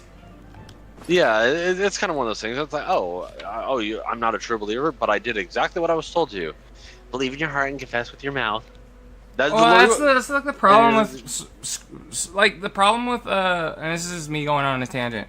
But like the whole problem with Sola Scriptura is that the Bible doesn't even teach Sola Scriptura. And it's like, you're telling me Sola Scriptura, but you do realize that people in the early church, a lot of them were illiterate. So like, were they just fucked? Because they couldn't read? In a manner of speaking, yeah. Because they did whatever and I know the title's going to change depending on belief and whatnot. Whatever the priest... because that's predominantly what I remember being used is like whatever the pastor, the priest, whatever it is. Yeah, well, it depends because like you have there's like some Protestant denominations that are more high church, and then there's ones that are low church. Like most Protestant churches I've come across to and been in were low church, and a lot of my problem with it was I would ask something and they wouldn't really ever give me a good explanation for it. It's like, oh, you just know. Well, it's like, no, I don't. Right? You know, Because if I just know, then whatever I feel it. well, it's, and then like the whole idea of good, once saved, always saved really bothered me, because it's like, so you're telling me I could just be a habitual sinner, like cheat on my wife, and you know, do a bunch of horrible things, and I'll still go to heaven.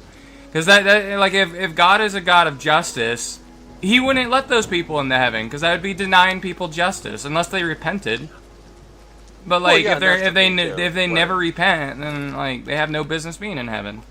As long as they repent before they kick the bucket, then they're good. Because that's as far as that goes. That's where like I know I brought up the fact of. Well, I mean, technically you could repent and do that, but that would require an extreme form of grace, and then you got to be lucky enough to have a priest on your deathbed to do like last rites and stuff, and even then. You're still gonna pay for what you did, because the whole the argument for that kind of convinced me on purgatory, and that was my main problem, was the idea of purgatory. It wasn't the Mary stuff that bothered me. It was purgatory, and the way purgatory was explained to me is like, oh, you're playing baseball and you accidentally break the window. You know, your parents are gonna forgive you for that, but you're still gonna get grounded. And that's what purgatory is. It's just you being grounded. I don't know. It's one of those things where it's like, I remember it's like, okay, the thing's being taught. It's like, oh, hey, that basically, all sins are equal in the eyes of the Lord. Oh, so no, they're not. It doesn't matter. Well, and that's dependent on belief systems and whatnot. That's where it's like, hey, I don't know. It's one of those things where yeah, like, some are so like thing, the most venial, like the least of the sins. Not venial is something different, but the least offensive is stuff to do with lust. Ironically enough, but yet again, there's more people in hell for lust than anything else. But it is the least offensive. Yeah, and there's a number of things that I have issue with that it doesn't make sense, because it's like, okay, wait, hang on, the math ain't math in here, but that's a whole thing itself. Like, yeah, it's one of those things where like, ugh, too much stuff. I've got a life to live. Oh yeah, well it's like the way like I have to learn too, because like I would probably benefit more from the system back then when people were illiterate, where you just had to remember everything that your priest said about what happened in the Bible, because that's usually how I'm terrible at reading. And it's just easier for me to listen to someone talk about it, and then I'll remember if I'm interested. Right. It's like I hate reading. And it goes with any book, but like I can remember a lot of stuff, like certain stuff, just because like I'll have like a person that I watch read that verse, and then I remember that verse. Right. Like it's one of those things where, and this applies across the board. If you're gonna go down a path and trying to seek the truth, and the truth of whatever it is, it could be anything. It literally does not matter. To seek the truth, you have to be willing to accept being wrong. Yeah. And this is for the example. If you wish to seek the truth of any belief and whatnot across the board, it doesn't matter, right? Muslim, just take your pick. You have to be willing to accept, and this was even for myself. It's like, okay, if I'm going to seek truth about the whole belief and all this and the other, I have to be willing to accept that it may not be this. It's all, and this is just for the language here, a farce, a hullabaloo. It's a crock pot full of candy. Oh yeah, I mean you're atheist, so yeah, I mean you'd come to that conclusion. And that's the thing, but it's also at the same time. That's why I have a. Oh no, like I was willing to like say I was wrong about the idea of purgatory, because the argument that was made to me actually made sense.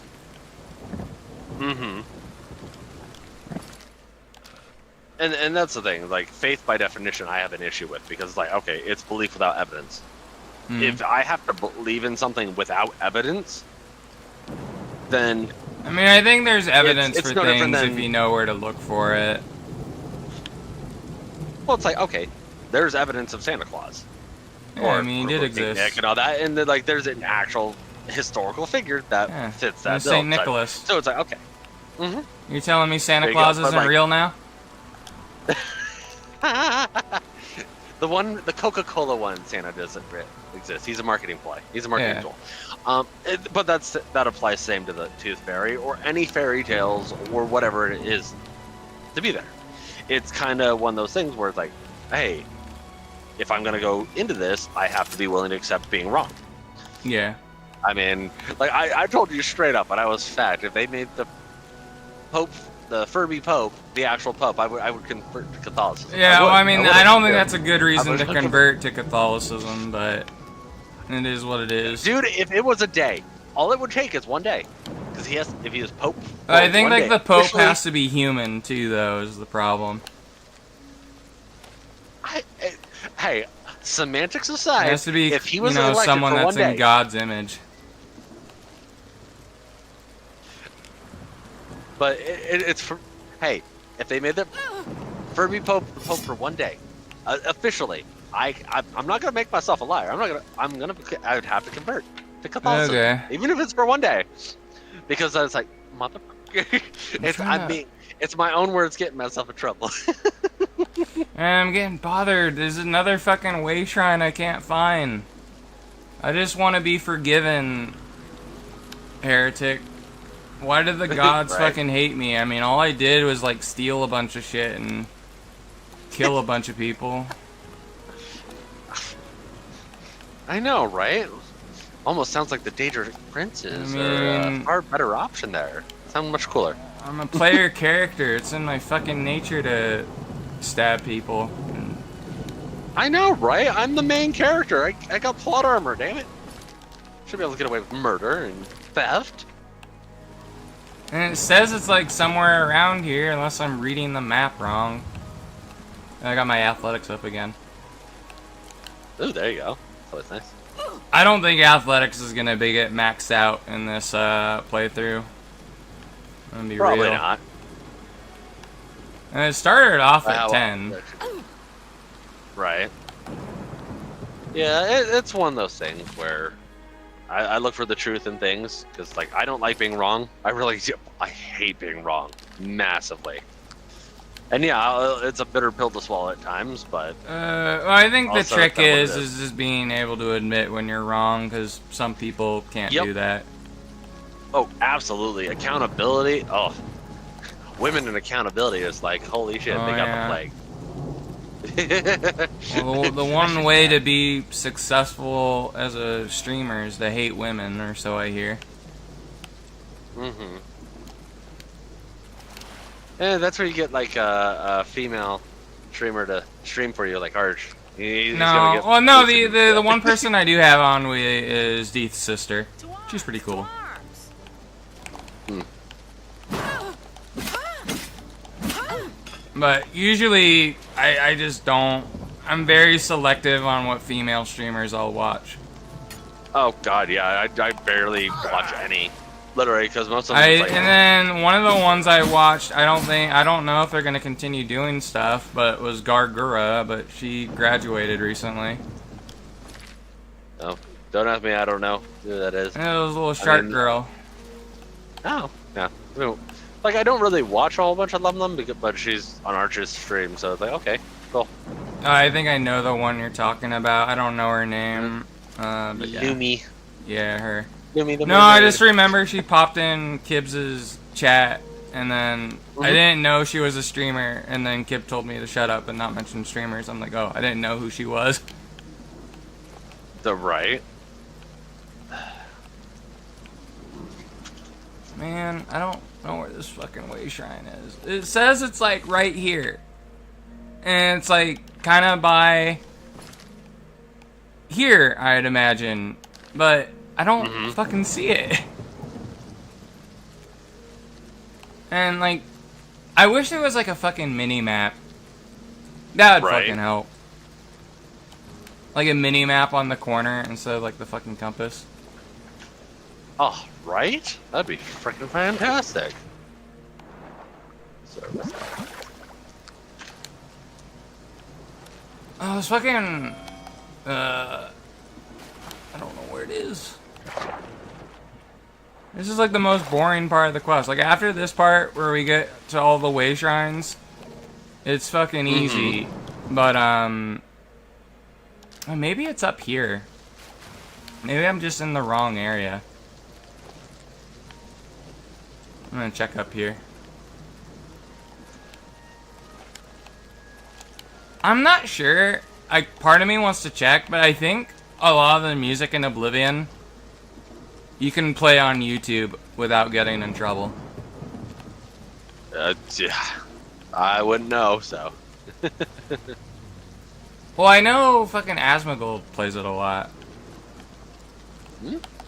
I don't know who Asmongold is. I don't? literally no okay. idea. He's just the bald guy. I've heard the name. Oh. I don't really watch him too much. Sometimes I'll see some of his stuff. I know, I've heard the name. I don't know who it is. He's just bald and he likes World of Warcraft, or used to. Yeah, fair enough. Oh, I think I was in the wrong area. Let me see the thing again.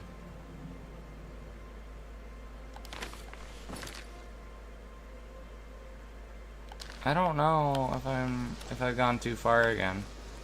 Let me wait until it's daytime so I can actually see where I'm going.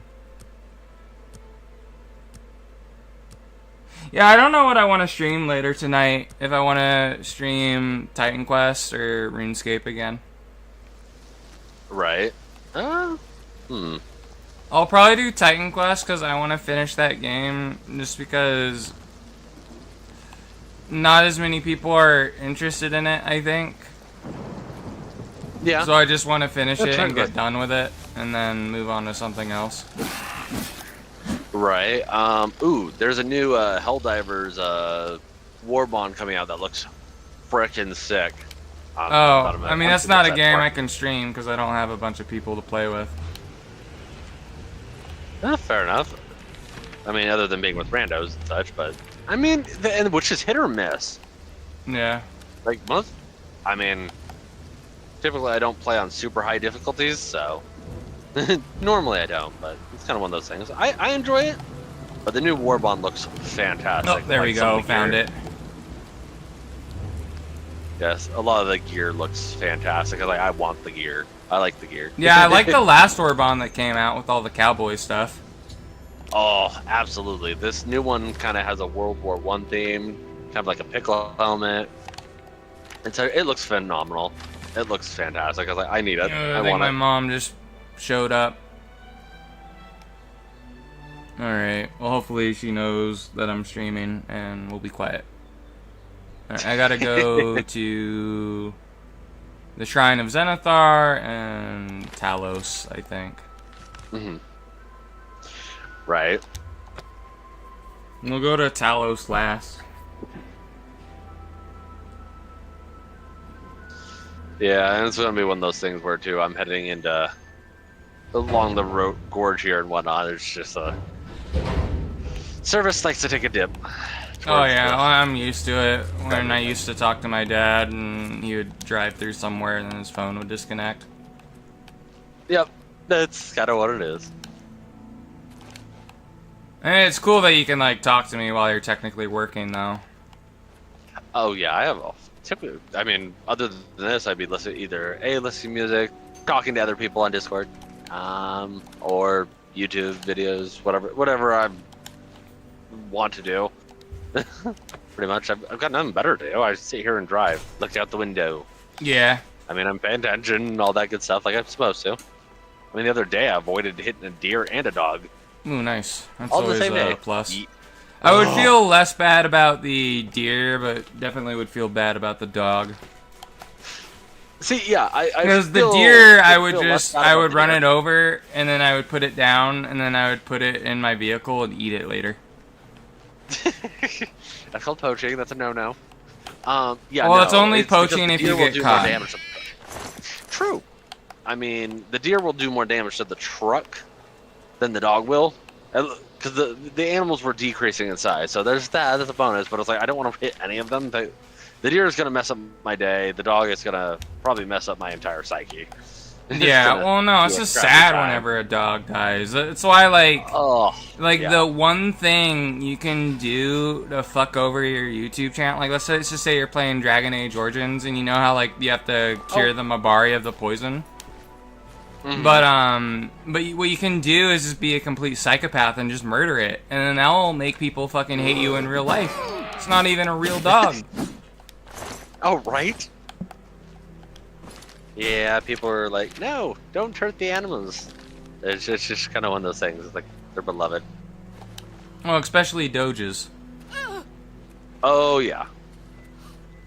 I'm close to being over encumbered again, but this is the last way shrine. We should be forgiven now. Rejoice, you completed the pilgrimage of the 9 way shrines, and your sins have been washed clean. Yay! I have prayed at the way shrine of Talos. I have completed my pilgrimage to the way shrines of the divines. I should pray and wait for a vision to guide me on my quest for the Crusader's relics. See, the thing that I would do is make a scenario in an RPG, like a Skyrim game and whatnot, where it's like there's beloved animals and whatnot. We're about to get talking to a cyborg from the future. Your prayers have woken me from my endless dream. Or perhaps you have entered my dream, and I still sleep. I think others have sometimes spoken to me. Others like you, but my memory is doubtful. Perhaps the others came after you. Your need must be great for the gods to allow us to speak. As Umaril the Accursed found a way back, the foulest of a foul race, 1,000 curses upon his unholy name. I thought I'd won, but I should have known. The slave masters are a cunning breed. Umaril found a way to cheat death as I could not. If you would seek for my relics, I know little that can help you. All that has passed since my death is like mist that my mind cannot take hold of. My friends built a shrine upon the site of my death, where the elves tormented me in a final act of revenge. I can show you where it once stood. Perhaps it is there still.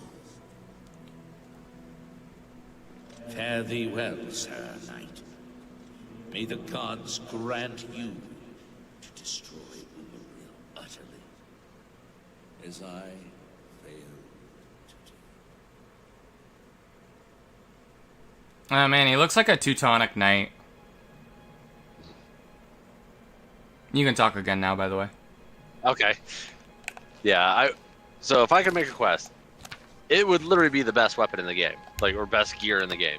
But it's like, you have to make, basically, if you want, literally, like, 10 steps above whatever else in the game. But you have to make the evil choice. You have to put the beloved doges and kitties into harm's way. You have to... you have to sacrifice a bag full of cats to get the ultimate weapon. Ultimate weapon. Oh yeah, basically. I wonder how many people would do it. It's like you got to kill your doge, but you get like the best sword in the game. Mm-hmm. And it would literally say it be inscribed on there in remembrance of the animal. So that's what it would be. It's one of those things where like you have to sacrifice something to get this power. I mean, you had to sacrifice one of your friends to get the ebony mail and fucking in Skyrim, so. Hmm. Yeah, but it would be kind of like one of those quote unquote game breaking things where it's like you need this where like, oh, the final boss is like a Dark Souls boss, but it's like, is it on super legendary difficulty? Where it's like normal would be like really, really massively like JRPG super hard, like Dark Souls final boss as a newbie type hard. But with this sword, or in the gear, it puts it on a level playing field. It makes you really powerful, and it makes it just a normal fight. Yeah. Not a drawn-out slog where it's like, oh my god, this is going to take like 30 minutes to do, instead of like, this fight's like maybe a couple minutes, 2 to 5 minutes fight on your gear and all that. Yeah. Yeah, it's like, oh, you could be super powerful. All right, I'm gonna put on the water cooler right now. It's fucking hot. I'm like sweating like a fucking pig, and it doesn't help that I'm fucking Italian, and I'm just gonna sweat more than normal. So I'll be right back. You're good.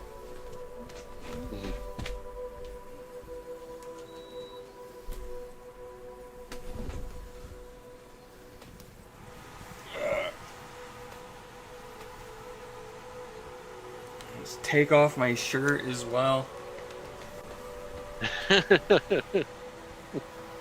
No, like I had the heating pad on my stomach one night, and it fucking scared the shit out of me when I woke up. Cause it was like still on, and my chest just had so much fucking sweat on it, like all over my stomach and stuff. Right? I mean, I don't think you need to do some more weight loss surgery there, bud. Well, is that how you lose weight? Is from sweating? Not really.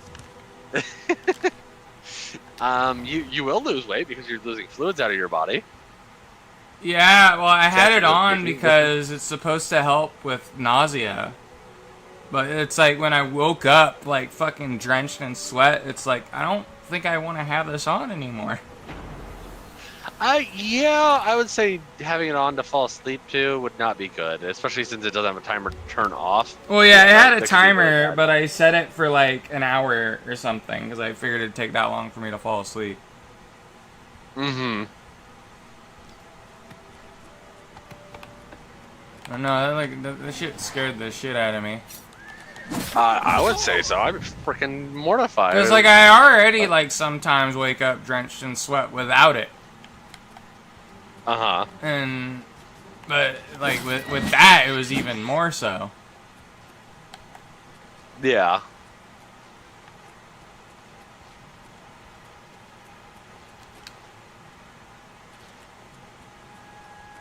Alright, so now we can get the relics. It's only been like 2.5 hours in, pretty much. Mm-hmm. I just had a random freaking thought. So cyclists, like people who actually do like professional cycling, or are on basically like high calorie freaking diets because they burn a whole bunch of calories. And some of the stuff they have is like these, I'm gonna say like a gel pack type thing. Like it's basically damn near a whole bunch of sugar and such. But I'm wondering if that, because I mean you be skinny, skinny boy. Oh yeah. I wonder if I'm like that 6 feet. I'm well a 6 foot tall gnome that weighs 120 pounds. So. Oh, dear. Well, if I need to carry you, at least I can. Yeah, you should be able to carry me. I got at least 80 pounds on you.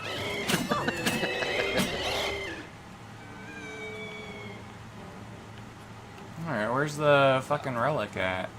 There's a button I can press.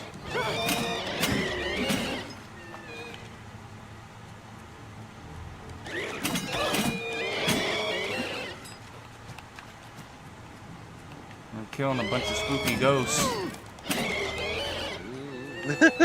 The internet is full of fantastic things. I got about an hour left till, well, less than an hour, where I'm going. You're almost to your destination. Yeah, I'm going on the north side, which is called Troutdale. Right on. So, yeah, no, it's like, I'm by Portland, but I'm not actually in Portland. So, it's like, yeah, that's nice. At least you're not in Portland, but oof, I know that city's a shithole. Oh, fuck yeah, it is.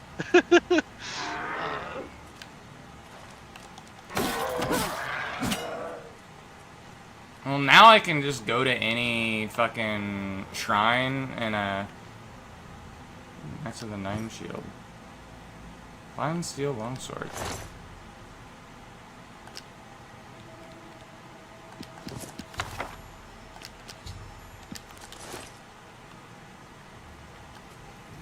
Just jump up here. Got the Helm of the Crusader. I recovered the Helm of the Crusader, the first piece of the Crusader relics. Now that I recovered the helm, I should proceed to the Priory of the 9 to see if it still holds the curse of the Crusader. Alright. Let me wear the helmet. Now you gotta admit, that looks fucking cool, huh?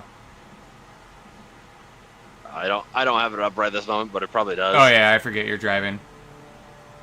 Yep. I mean, there's a tanker that just went by and it says back. It's got Yosemite Sam on the back with like an Indian headdress and whatnot. It says back off. We ain't hauling milk. He's got flammable fluids like gas or something along those lines. It's like, ooh, you're a little extra spicy there, bud. Why don't you like smoke a you just smoke like a cigarette or a cigar near it? And it's like, oh no. So the funny thing about that, because like trucks, semis use diesel, so I could smoke to my heart's content. It will never ever catch fire from a cigarette. They don't get hot enough. Diesel does not light worth a damn. And even gas itself, I could take a lit cigarette, throw it into gas, and it'll put it out. It's the fumes off the gas because it evaporates fairly quickly. Mm-hmm. So therefore, that's what catches, and that's what actually. Yeah, well, I remember there's the one scene, and again, this is from Derek Zoolander, where they're all playing with gas, and then I think one of the idiots lights a cigarette or something, and they all catch on fire and die. Yeah, pretty much.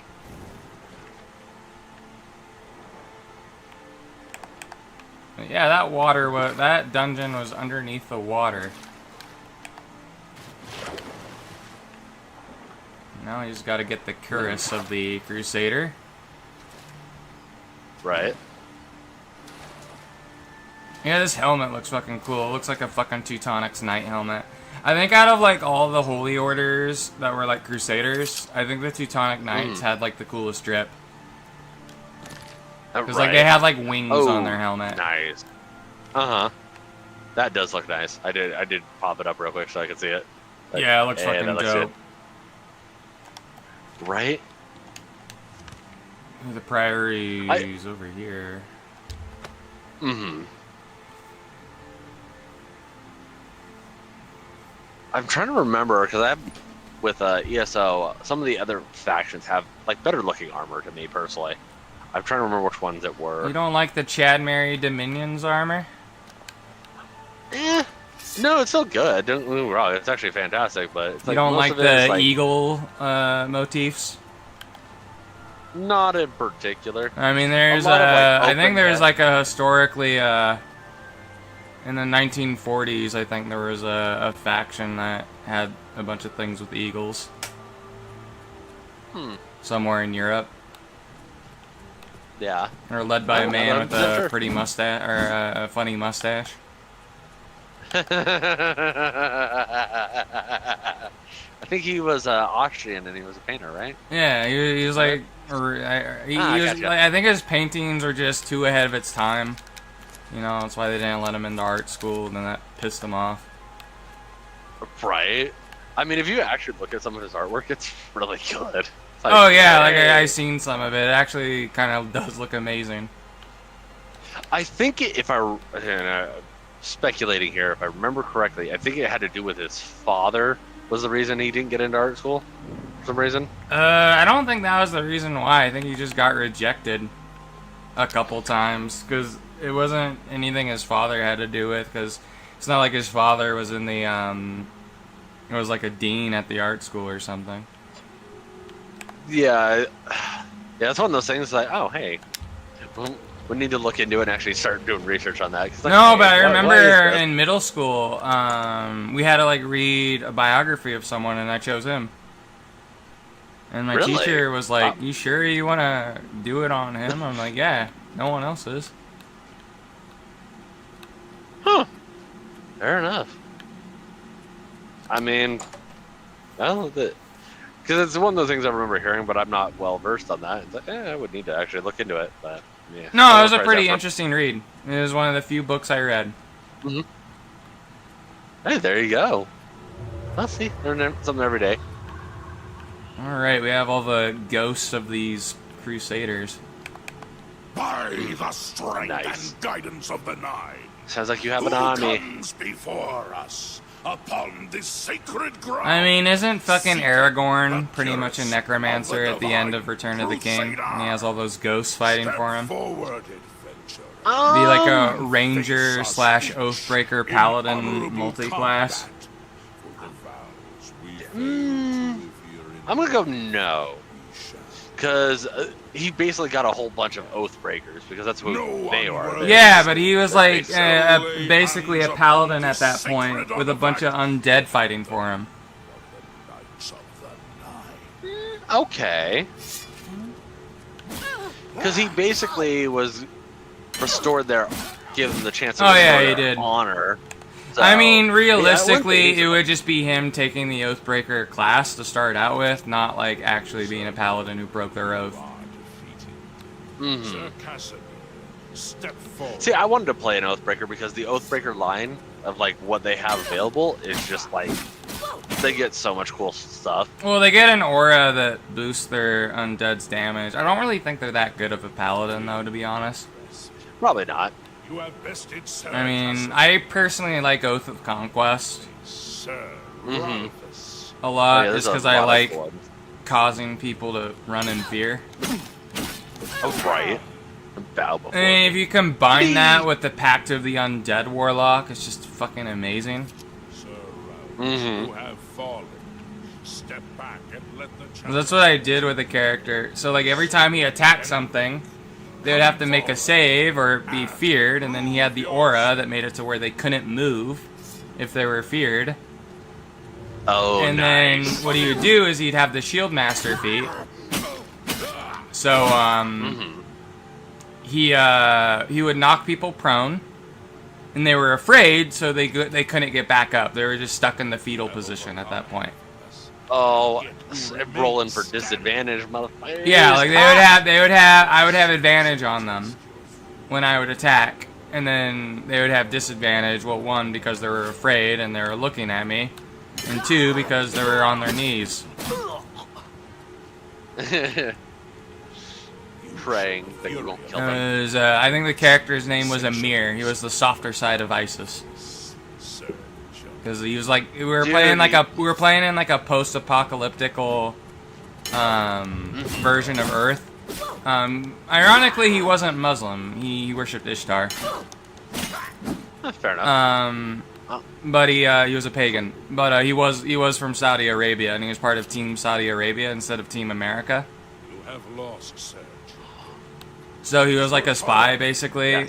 So like. I lore-wise, I think he got his levels from Paladin from his ancestor, which we just had it be Sargon, the ancient king, basically.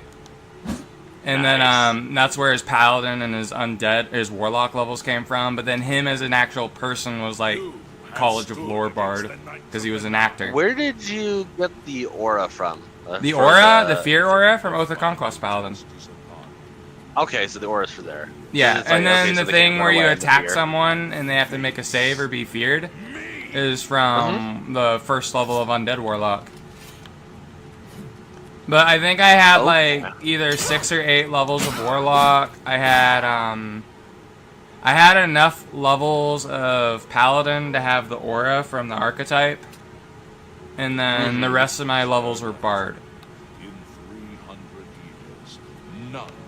Oh, but man, I was able to hit. I was able to do single target damage and hit like a truck because I would use the spell Shadow Blade, which you got from being the Warlock. And Hey, Stoic Gaming. But I ended up basically we got the Curse of the Crusader now, nice. But with the Shadow Blade, it basically scales. It's like basically imagine like if all my attacks were smite damage, but that's just the Shadow Blade's damage. It does like, I think I was able to cast it to a high enough level where it do like 46 damage. But then on top of that, I could just smite as well, so it's just another 48 or 46 damage potentially. Well, like what I was thinking is like, okay, you go along those same lines, but depending on how many more points you have to level up to hit, you could pick up some fighter to get action surge. Oh no, I was gonna go the rest of the levels bard if we went paladin. That way I could cast higher level spells. Oh, okay. Because then I could cast higher level versions of Shadow Blade. Oh, there you go. Yeah. Because like for me, it's like, oh, let's get Barbarian Rage, because I want the Rage. Because that's just it's a nice benefit to pick that the up. problem with raging is I wouldn't be able to cast spells while raging. True. If you are true to the team. Yeah, because it's one of those things where like I skip over the spell casting. After years of searching, such, where it's like, oh, hey, you're feared. So it's like, hey, my aura just... Because you don't really need it at that point. It's like, hey, I just caused you to fear, and then I just, action surge. You already got advantage against them. Plus you do barbarians, you do more damage. Plus you can do... Yeah, it just would stack and think would work really well. Yeah. And now I gotta fucking figure out where all the pieces are. In 300 for the foot and not... How did you fall? I was arrogant and fool. In fact, below the chapel of Zenithar and late when you... Okay, this one's actually really easy to get. Ooh, Mace of Zenithar. That's good. I'm just gonna skip through all the dialogue with these guys because it's just like, oh, go here. Go here, do that. Yeah. Fetch quest. That's basically what most of this is. May your sword strike true. Just getting the relics is basically a fetch quest, and then you have to go and kill Umaril. The gauntlet. Gotcha. So he's alive. The way station is closed. Fantastic. May the Nine guide your way. I wish to see you. That's always good. Don't have to deal with that stuff. Sir, may your sword strike true. How may I serve you? Sir, come. So he stay in the... Okay, this one doesn't... Oh, I've spoken with the ghost of the Knights of the Nine and learned where several parts of the armor the Crusader are hidden. I should return and collect them all. Sir Knight.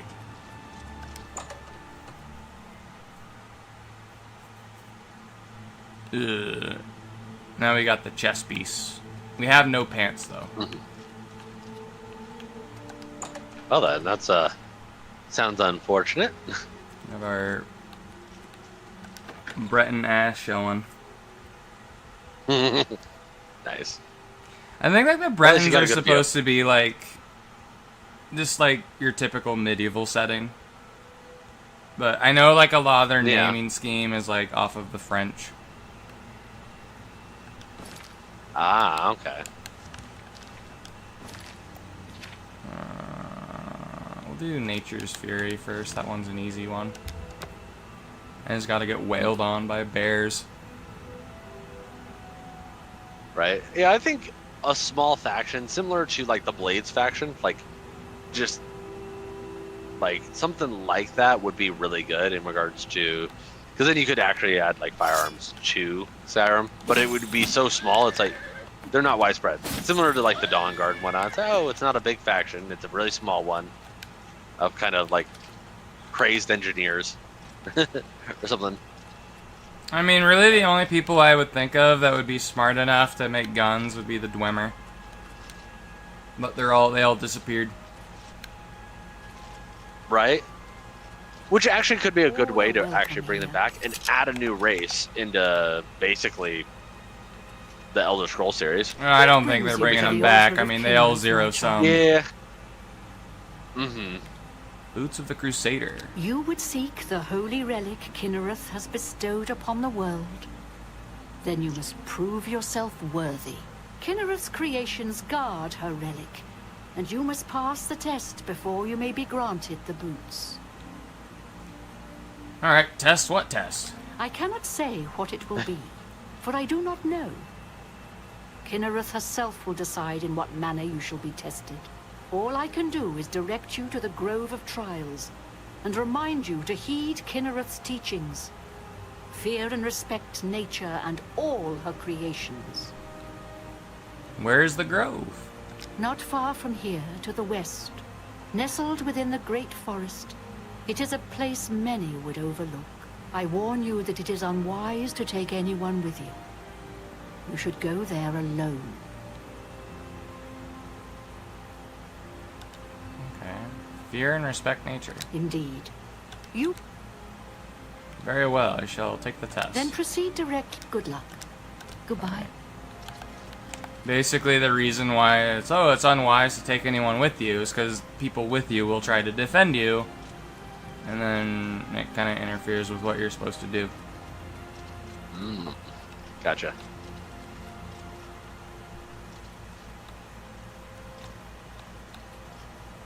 I'm supposed to be here. I've reached the Grove of Trials. I shall have to wait and see what Kinnereth has in store for me.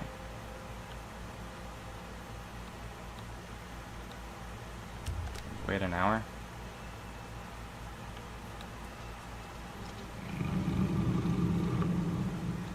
Oh, there's a bear.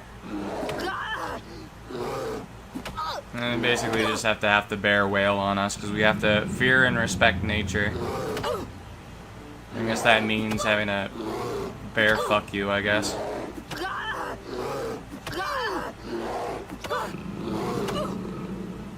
When did we start playing Baldur's Gate? Yeah. There's a bear. You left that door open. Like, I can't... A bear attacked me in the sacred grove, but I made no attempts to fight back. A cave has been revealed, and it would seem the boots of the Crusader are waiting inside. And the bear just fucking disappears.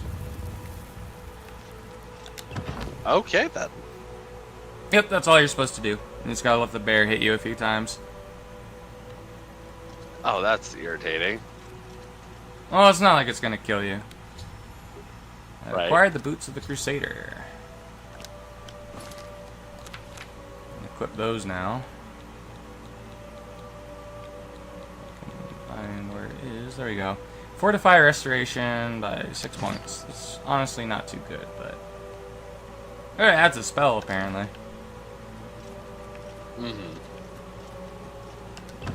I can think of ways to add it without it being super crazy. It's like, oh, hey, yeah, here's this. You work with a... Like, so there's plenty of scientists in the frickin' Elder Scrolls series. You just have someone coming up with it and whatnot. At a facility and whatnot, workshop, and this is what they make, and there you go. Now you get this fancy new thing. It's like, oh, and by the way, you need to go collect these materials, and because like you have crafting tables.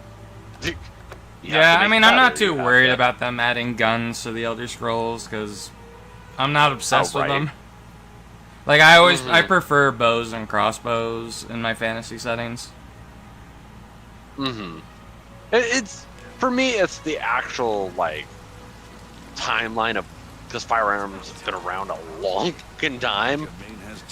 Yeah. Since what the early 13th, late 12th century. So they've been around for a long time, and black powder was around even before that. Yeah. So it's like, okay. We had like fireworks and stuff in China. And such, and you had. I'm sorry, but people are gonna. I'm pretty sure there was weapons and whatnot. Black powder weapons being used. Simple things like there's the swarm of bees and other simple things that they were using. So they had. You want to know what black powder? Like the dude that were making it and whatnot. We're trying to find come up with a potion of immortality. But if it is in China, that's how black powder came about. They were I think there was like honey in it too. It was like really weird. But yeah, they were trying to come up with a concoction for immortality. Oh yeah, with like eating mercury or whatever. Pretty much. It's one of those things. It's like, oh yeah, we accidentally made black powder by trying to come up with a thing for immortality. So it's like, oh, okay, well, fair enough. I can't really be. I don't know why he's so too quiet. upset by that.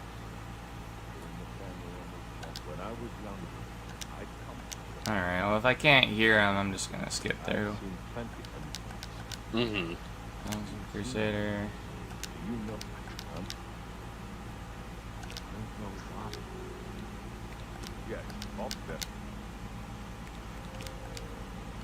Yeah, I think the Skyrim system, like, with the mods and whatnot, you could do a full different, like, you could set up the game to have a different setting entirely. Like, if you oh yeah, Skyrim with as like your the base. Enderall mod. How to welcome Knight Commander. I'm not sure what the mod is, but yeah. I think, Oh, it's if you I was own thinking- Skyrim, you can play Enderall for free on Steam. Oh. The gauntlets have been here. Yeah, I didn't do that. It's a I know. pretty cool mod. I don't definitely expect that recommend to checking it out. They'll almost certainly. Huh, okay. But it's like, yeah, you could just basically change everything to be wish I based. could help. If someone took the time, you basically make the Skyrim into whatever else you wanted. A pleasure You'd have to go through and mod all the files, so it would literally be a really big thing. But it's like, oh, everything's Star Wars now. Oh yeah, only they did that with Star Wars. Enderall. It might as well be its Oh, own really? video game. Oh, and it like nice. has its own setting and everything too. No, I've even played it on the channel if you want to check it out. Oh, okay. I definitely will have to.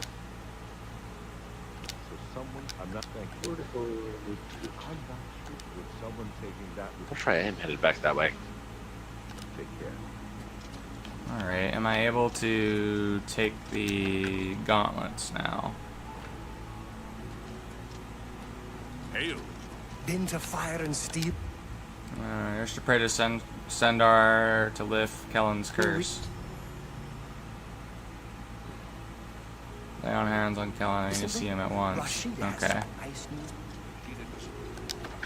Lay my hands on Kellen.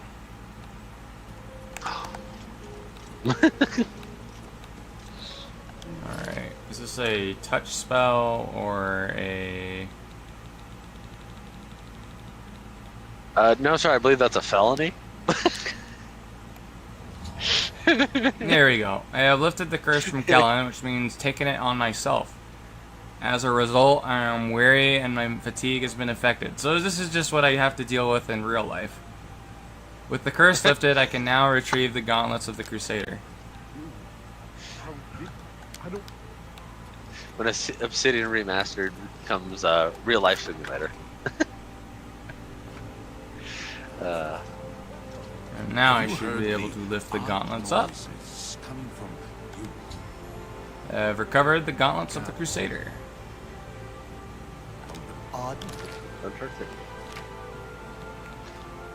And resist disease by 50% and fortify restoration on self by 9 points. There we go. Now all we're missing is the pants. Noises? No, Nice. I haven't. So if there's one thing you could add to the Elder Scrolls series, what would you want to add? We'll play hypothetical games. Because they're so much fun. Like if there's a province I'd want to explore, Like anything of your choice, new faction, new characters, it doesn't matter. I mean, I would just say if it had to take place in any of the provinces, I would really want to explore Somerset Isles. Because, Okay. you know, we haven't been there yet in a single player game. Hmm. I think Somerset Isles would be fun to explore. I know a lot of people are like, what would want Black Marsh? Because it'd be weird, but it's like, there isn't really much in Black Marsh, though. And it's just a bunch of lizards. See, I think you could do both. Right. I think you could do both. Depending on the size of them and whatnot. It's like, hey, you can go to both. You can make one game that has both of them, so. Yeah. And we're gonna go do this one next. Some Leowin. Mm. But yeah, like Elsewhere would be cool, kind of cool. Yeah, Elsewhere would be another place I'd want to explore. I don't think they're ever going to do Elsewhere though, just due to the fact that there's so many different types of Khajiits, and that's like if they're gonna make it feel authentic, they'd have to do like a model for every type of Khajiit there is. Right, they'd have to at least couple, depending on how many types there are. Yeah, and it's Yeah, dependent come up on with what the as many. moons are. So there's a Khajiit type for each type of moon. You're the one phase. restoring the Knights of the Nine, aren't you? Yeah. Okay, well, learning something new. I'm unaware of any of this, so. I tried, but I could not pass the test. My faith was... He has found a use for me, however. The priests have asked me to stay to protect the chapel. After what...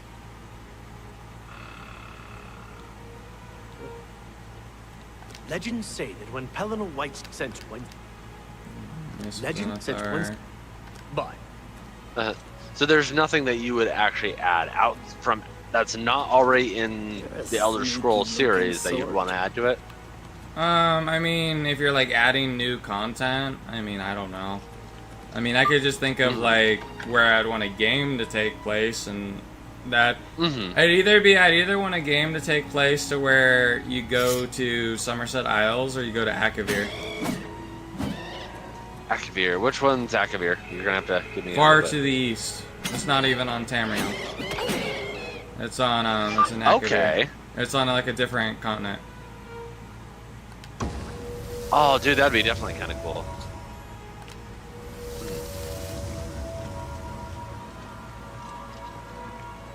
Oh, we got the Mace of the Crusader. Yeah, I wonder what's out there in Akavir. Ooh, kind of There's cool. like monkey people, there's tiger people, there's the Sessi, which are the snake people.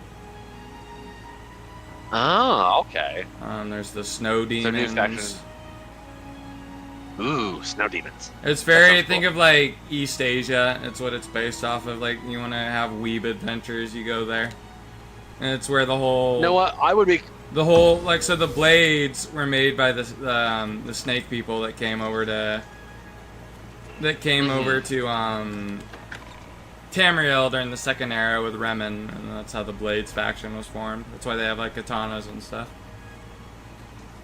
Okay. Well, I think that'd be kind of cool. And then at that point, you can also... you could add a whole bunch of different content, because it's like, okay, it's Asian theme, so it's like, okay, could be kind of cool. Greetings. Oops, I didn't mean to do that. Accidentally murdered a priest. Oops. Good thing I can reload. It's not my fault he got in the way of my sword when I was trying to kill the alien. Let's try this again. It's the end of the world. Cow's killing priest. It wasn't my fault he got in the way. It wasn't my fault I one-shotted him. Oh, Jesus. There we go. After recovering the Mace of the Crusader, I found the minions of Umaral attacking the Chapel of Zenithar. They were all defeated, and the Leyawan Chapel escaped desecration. I can't believe it. We survived. By the grace of the Nine, we survived. In no small part to you, Sir Knight. By your will, and the will of the Nine, the Chapel of Zenithar has held against this blasphemer. Sir, I pledge you my sword. I wish to join you in your quest to restore the Knights of the Nine and defeat this Umaril. I accept. Welcome to the Order. I can only hope to match your bravery and valor. I am honored to serve by your side. Allow me to fetch more suitable equipment. Is there any old games that you would say that you would wish they would re-come out with? Like a remastered? Probably of Morrowind. Morrowind? Okay. Because I wouldn't I've got a know couple. how you would do it for Daggerfall. Is the problem. Because it's like ancient and the game world's about the size of the UK. Yeah. So I don't know how exactly you would do that. I've got a couple games that come directly to mind. And the ones I'm thinking are Lord of the Rings Conquest, Oh, you're just talking about any game. I thought you meant like an Elder Scrolls Yeah, game. no, any game. Any game. Oh, Any definitely Lord of the Rings Conquest then, for sure. That would be a good idea. Mm-hmm. And then on top of that one, the other one that comes to mind is Jade Empire. Ooh, Jade Empire. That'd actually be good for a remaster too. I never beat it, but I heard it's a pretty good game. Yeah, it's a fun one. I especially since Monk is like one of my favorite classes for D&D and Pathfinder. It's because I like beating the shit out of people with my bare hands. Oh yeah, just take Jade Empire, remaster it, like update. Don't even no, just the graphics. Let it play as crappy as it does. Regardless, maybe go through bug fixes and all that, and just make sure. If you're to make it like how they did with the Oblivion remaster, where it's like it's uplifted and like the graphics aren't as shit, and they like improve, and, like make just things more better, like with this, like how they did with the level up system in Oblivion versus the old one. I mean, that'd be great. So from what I can tell, and I'm looking at the old one compared to the new one, the old game was a lot brighter, and I wish they'd kind of kept the same, I'm going to say, fantasy style. That would have really kept Oblivion really nice, where everything was like really bright, really colorful, and not as realistic. And I would like that. Same thing with Jade Empire. Like, you keep the same aesthetics, and you just... Oh, you think Oblivion looks different? I mean, it looks the same to me.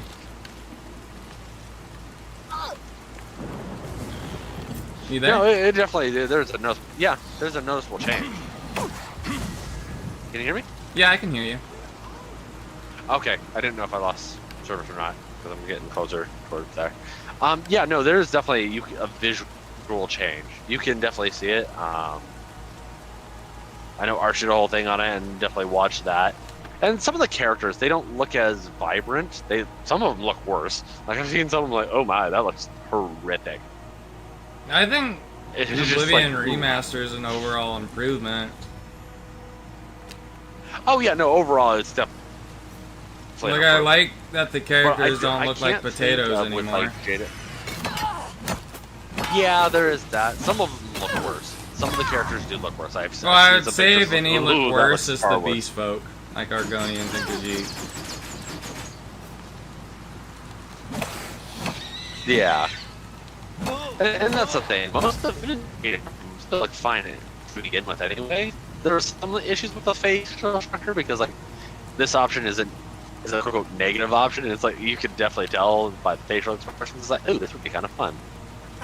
Yeah, I mean, you can still make a cursed-looking character. You're kind of ended up sounding like a robot again. Yeah. Yeah, I'm going down now. Yeah. Okay. 18 months. Yep. You gotta go for a bit until you get to a better hotspot, or... Jade Empire. Yeah, I might as well. Okay. Well, thank you for coming by. I mean, if you want to swing by when I'm playing something later tonight, if I'm feeling well, you can. I don't know if I'll be sitting in Troutdale. If I am, I'll be hopping on Helldivers and all that.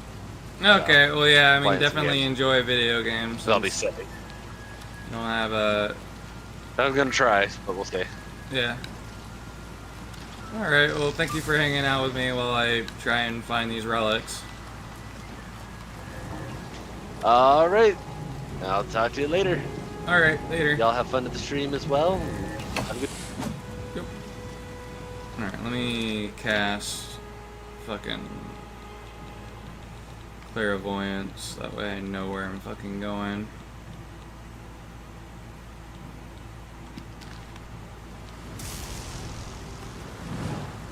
Wants me to go this way. I'm so glad this is a spell they added to the game. It's like, you have trouble figuring out where to go? Just cast this. Oh no, he paralyzed me.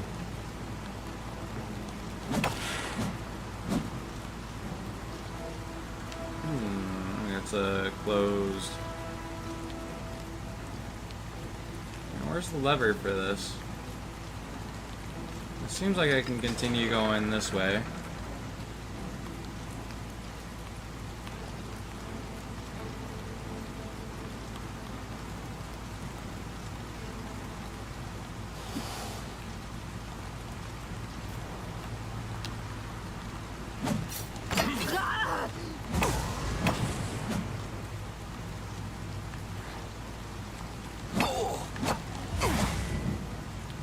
Oh, here's the handle, the turn.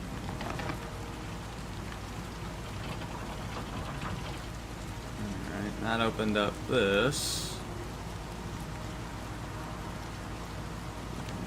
Turn that one, and that one's gonna do the one by the bridge.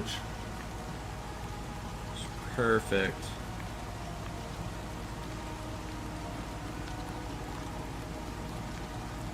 We'll have the shield after this, and then we just need to get the pants and the sword, and we're all set.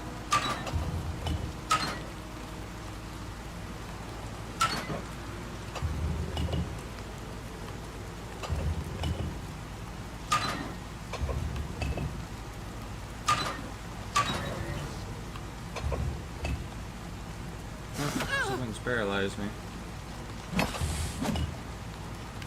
Is this like a puzzle?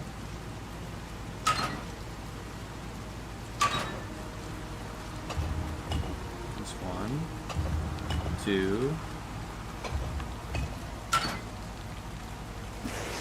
Oh, no, I didn't see that one. Okay. Let's try this again. Boom, boom, boom. Nope, that's not it. The one on this side.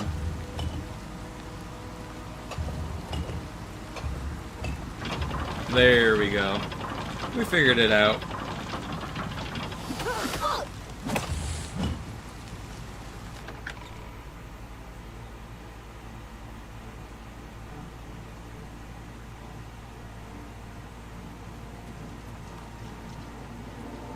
Is anyone gonna follow me out? Okay. I remember there being a huge puzzle in this, at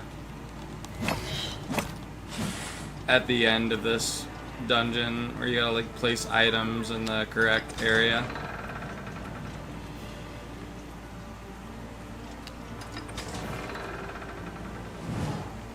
He wants me to go this way.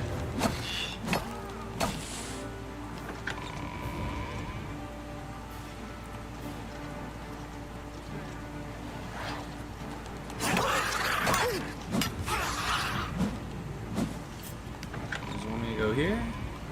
Yeah, it does, okay. Yep, I think the Sword of the Crusader is technically stronger than Umbra. That's good.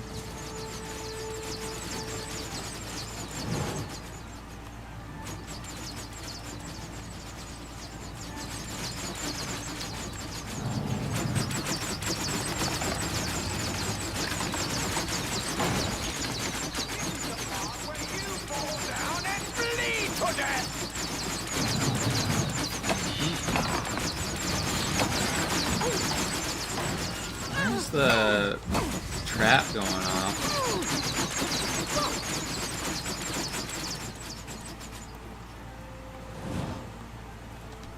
Stop going off, okay. I don't know what was causing it to go off. Maybe I was stepping on something.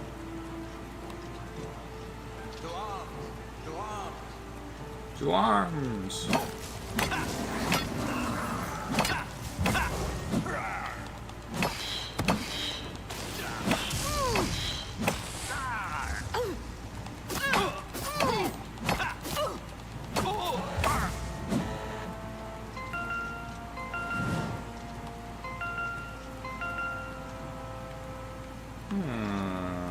Okay, what am I supposed to do there? What's the matter?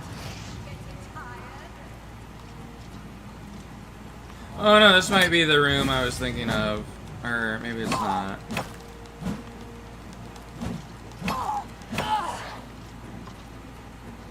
This is where I came in from. Or no. Maybe I'm supposed to do something here.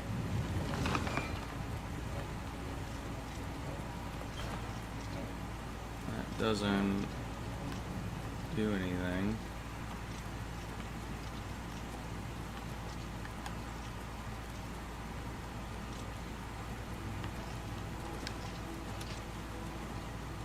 I have no idea what I'm supposed to do. Oh, I think I know what I'm supposed to do.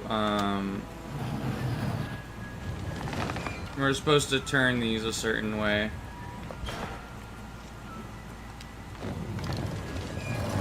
And maybe they all have to be like facing each other? Or do they have to be facing him? Let's try and have him face him first.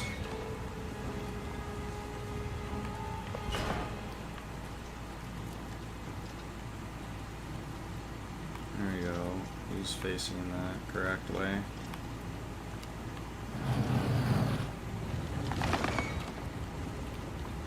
Maybe they have to be facing good old Julianos.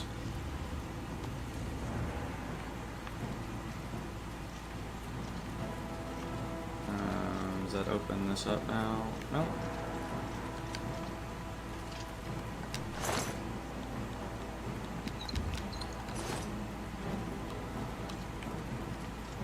Or no, they gotta be facing that maybe.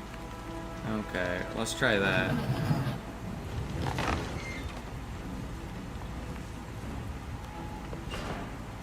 I mean, two of them are already facing the correct way.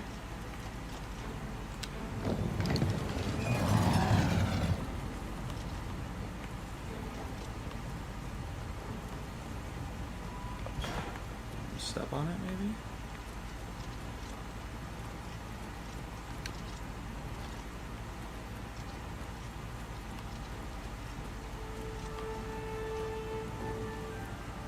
They're facing it.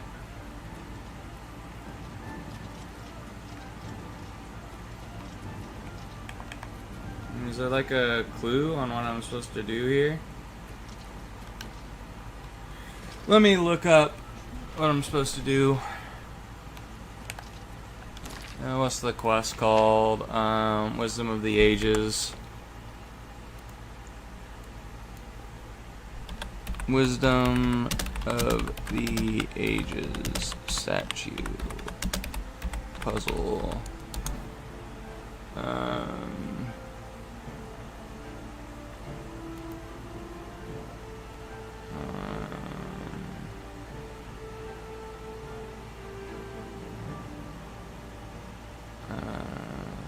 Prisoner. Turning the statues. Head into the large room.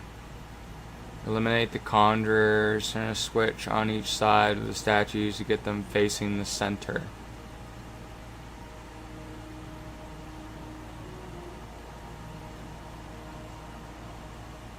Okay, well I think I'm already doing that.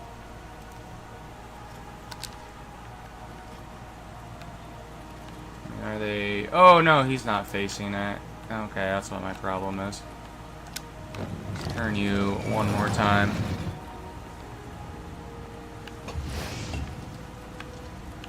There we go. And that unlocks this. And apparently there was someone we could free, but I didn't find them. So that sucks to be them. I'm just gonna stay in jail. I think there's another puzzle in here as well. Wisdom of the Ages. I found some sort of puzzle or trap deep inside Fort Bulwark. I need to figure out what it means to acquire the Shield of the Crusader. Rodgar's Goblet.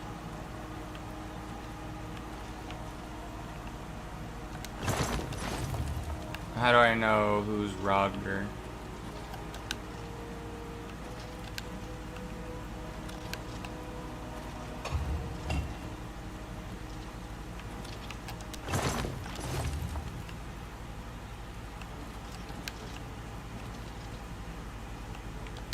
I just drop the thing in.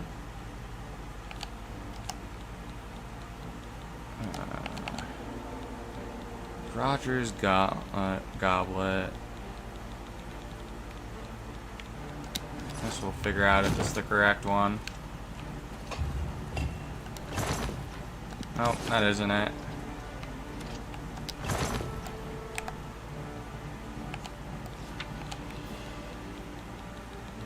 This is gonna be trial and error. I know it lights up if it's the correct one. Oh! We must have gotten the right one there, because that's the one the goblet goes in.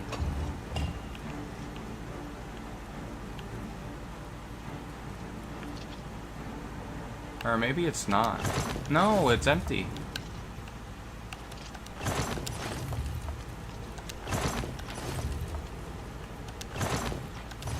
Well, how do I know which one's which? I'm gonna look up the solution to this, because otherwise we're gonna be here all day.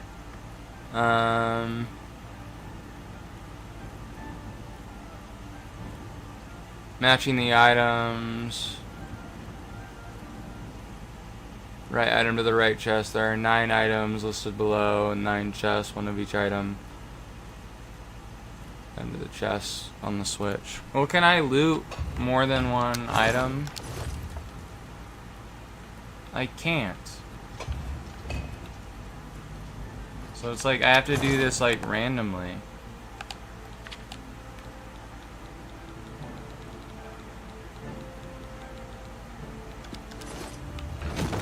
There's no way to tell what's what.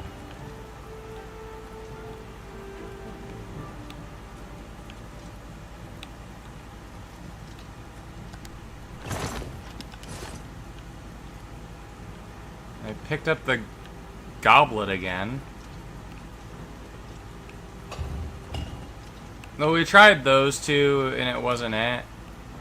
And we'll try this one.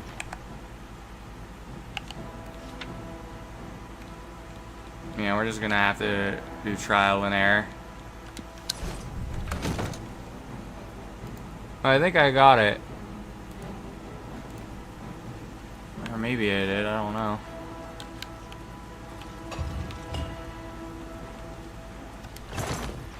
Rodger's book. Well, I saw there was a book that went here.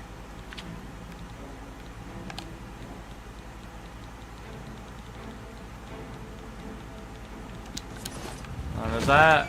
Ooh, so it does do something. When you get the right one, it'll spin around. Okay.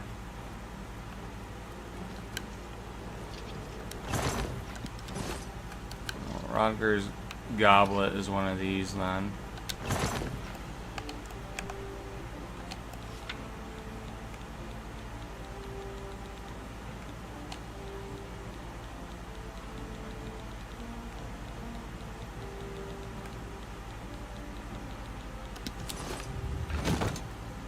No, wasn't it.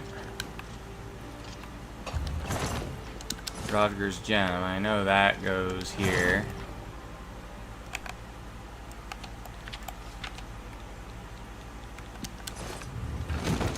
Turning around. Doctor's helm. This might go here.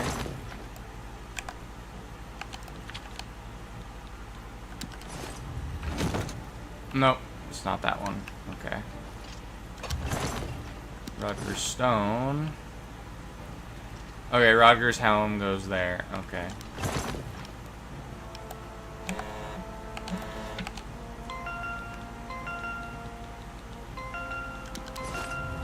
Oh, I just guessed that one. Alright, nice. Rodger's sword. Okay, we're gonna have to guess for this one.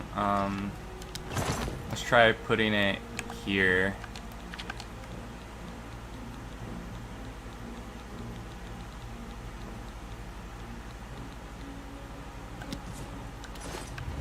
Yep, got it right.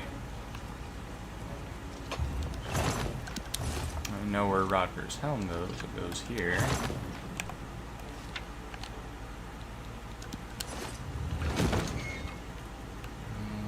Okay. It must mean the cup goes there, maybe?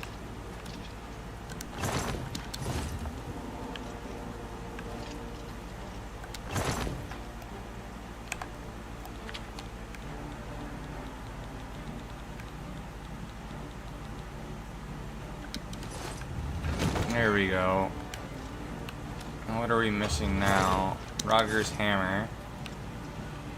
Well, I know it's not that one, so it must be this one.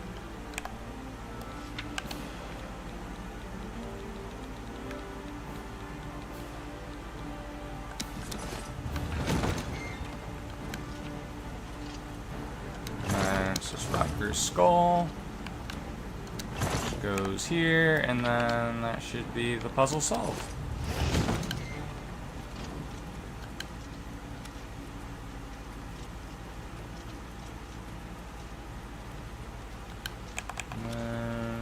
There's the Shield of the Crusader.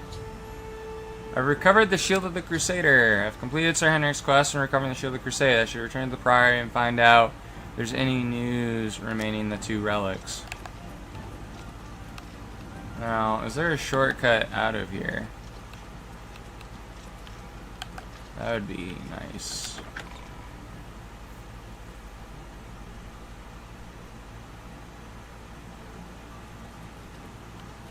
But I think the only 2 relics are the sword and the pants.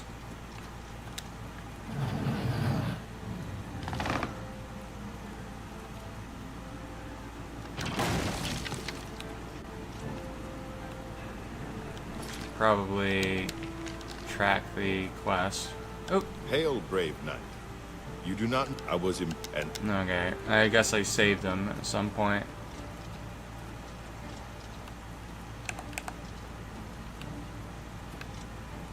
I don't know, I go this way. I guess I could follow him out, but I almost fucking attacked him.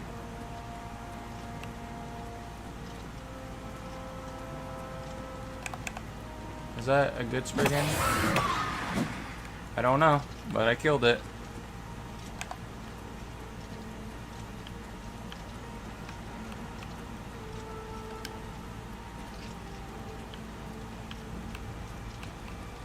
No, this isn't the way out. I don't want to find my way out of the dungeon. COC. Todd. Test. Oops, no, I spelled it right. Okay. We're just gonna teleport out via console commands. And we'll fast travel back to the Priory.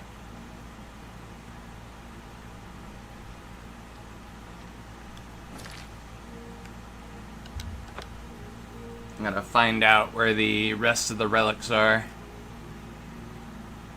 The last 2.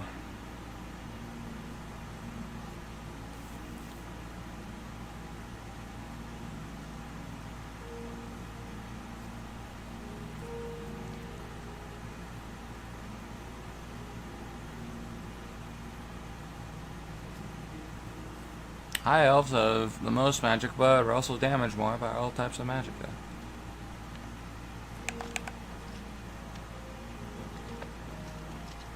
Okay.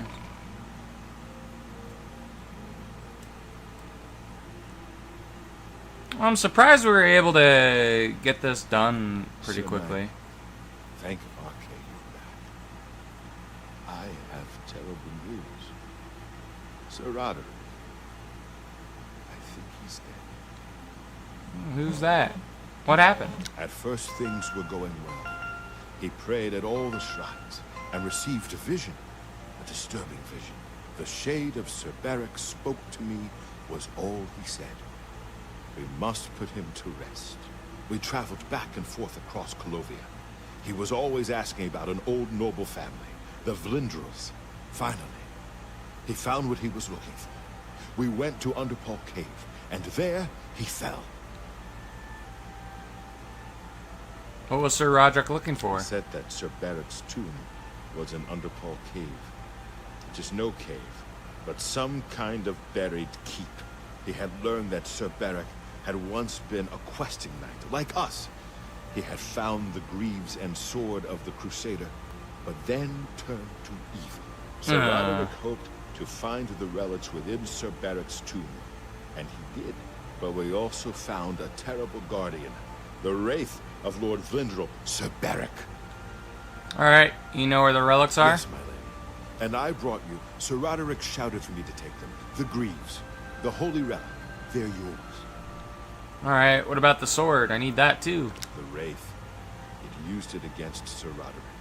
I don't know how that evil thing could use the holy weapon, but it did. It screamed as it struck.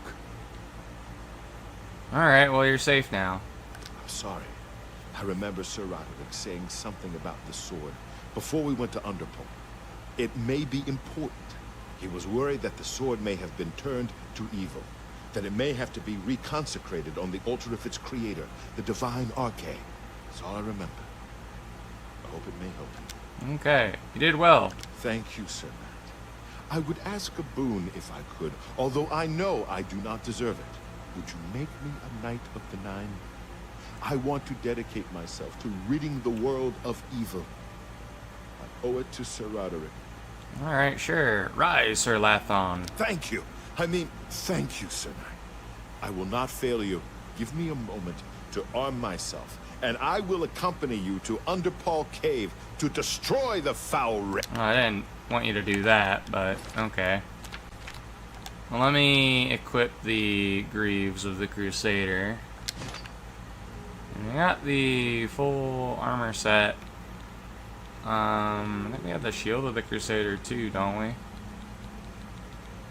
Did I just get that? Yeah. Reflect spell, 18%.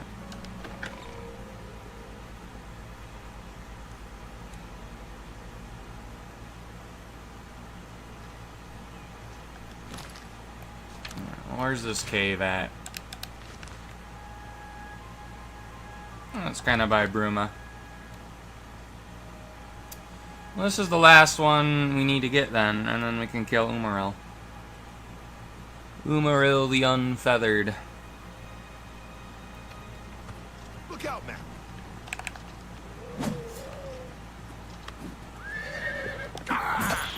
Look out, man!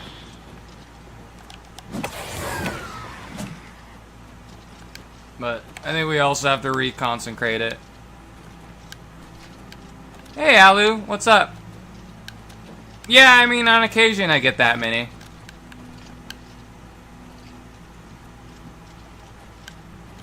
Yeah, sorry I was sick yesterday, Alu.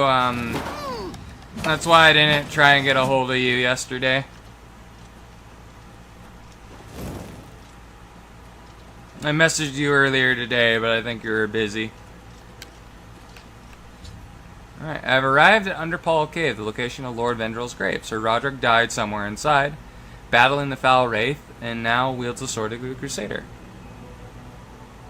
On YouTube, I streamed for like 3 years and only got 1 viewer. Damn. No, like, that's why I said I think I'm doing something right with streaming or whatever. I think my cousin was right where, people would want to watch me, so I'm glad I listened to her. I mean, that's the whole reason I started streaming, was just so she could watch me play the video games.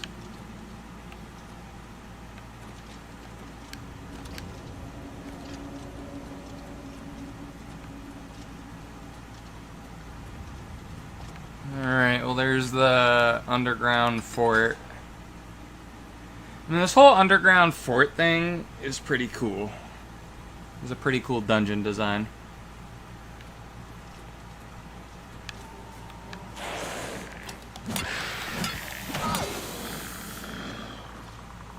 All good, man. We can get the new Thummy at a later date. Yeah, no worries. Yeah, because I want to start Dark Souls 3 soon.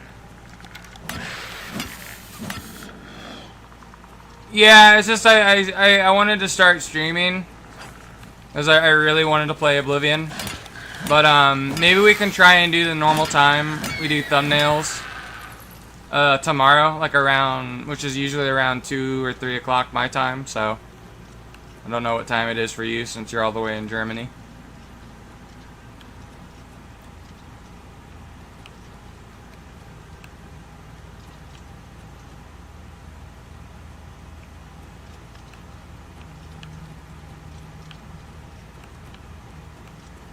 Alright, I have no idea where I'm going. Maybe I go up here. Let me cast this spell. Oh, I just go in here. Okay. But yeah, man, Alu, this game, the Oblivion Remaster, is so much fun. I'm really glad my friend Steven bought it for me.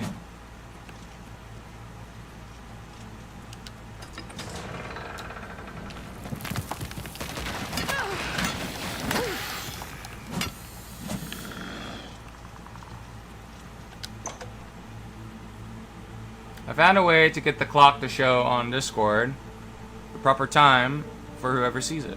Okay, nice.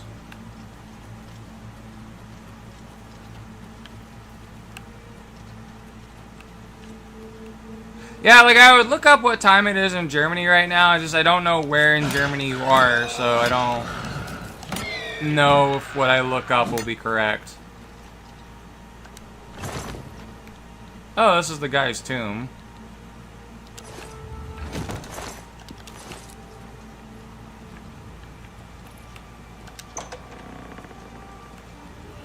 Here's the wraith. And there we go. It's the sword of the Crusader. Germany only has one time zone? Oh, okay, then I can look it up then. Alright, I have recovered the sword of the Crusader, but it has been desecrated by a foul wraith that wielded it. I should take it to the chapel of Arche in Shadenhall to reconsecrate it to its holy purpose. Alright. Well, let's get out of here.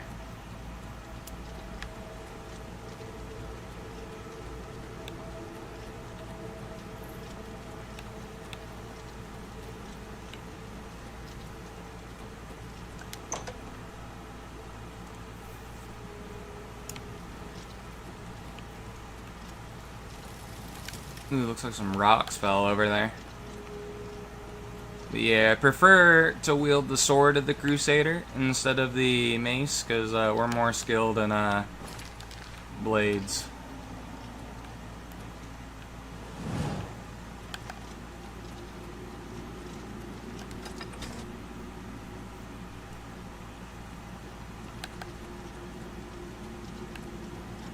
Let me repair my gear.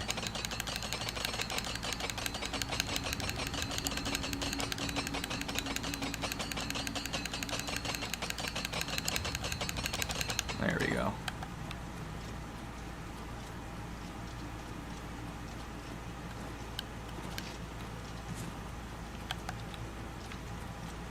We'll go to Shadenhall, and then we'll have everything, and then we can do a raid on Umaril. Which I believe the dungeon he's in is in the Gold Coast. It's quite close to Anvil, from what I remember. Very close to Anvil and Kavach.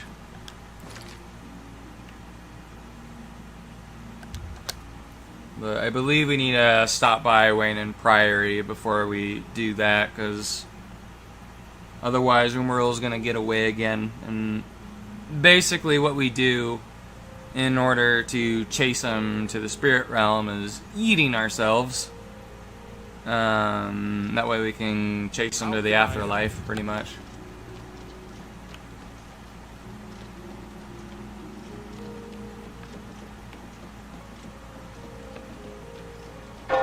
That's one way to do it.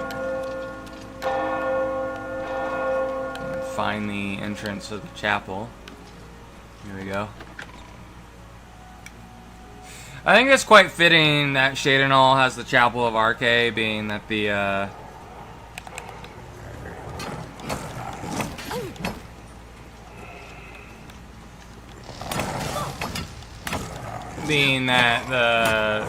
Shadenhall Sanctuary, Dark Brotherhood Sanctuary is there.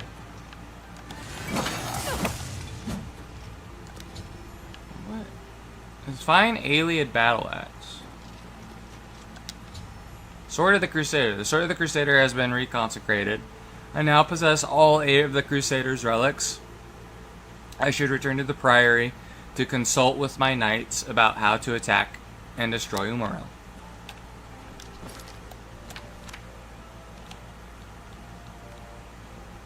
And I'm pretty sure if I were to boost up the durability... Oh no, it's not as... it doesn't have a base damage as the same as Umbra, so the Sword of the Crusader is technically worse.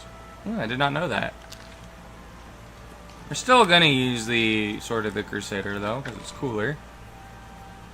Actually, I don't even think it does look cooler, to be honest, but I want to use it for the quest.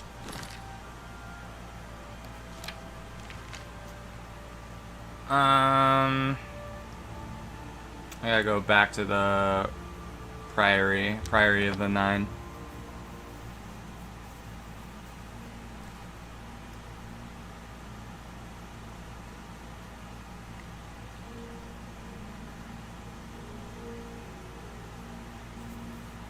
But yeah, I think I'm gonna try and play, maybe, I think I'm gonna play Titan Quest later tonight, maybe, if I'm feeling well. The prophet is here. He's just arrived. He seemed to know you were coming, told me to wait for you, and here you are. Come. He is preaching to the assembled knights in the chapel. You should speak to him at once. Okay. He's in the chapel, you say?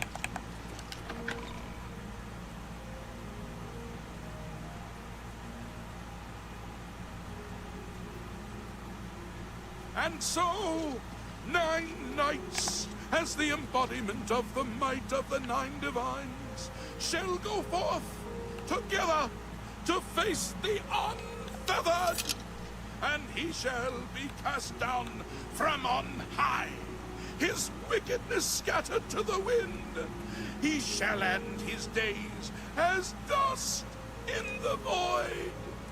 Go now. We meet again. I have been so...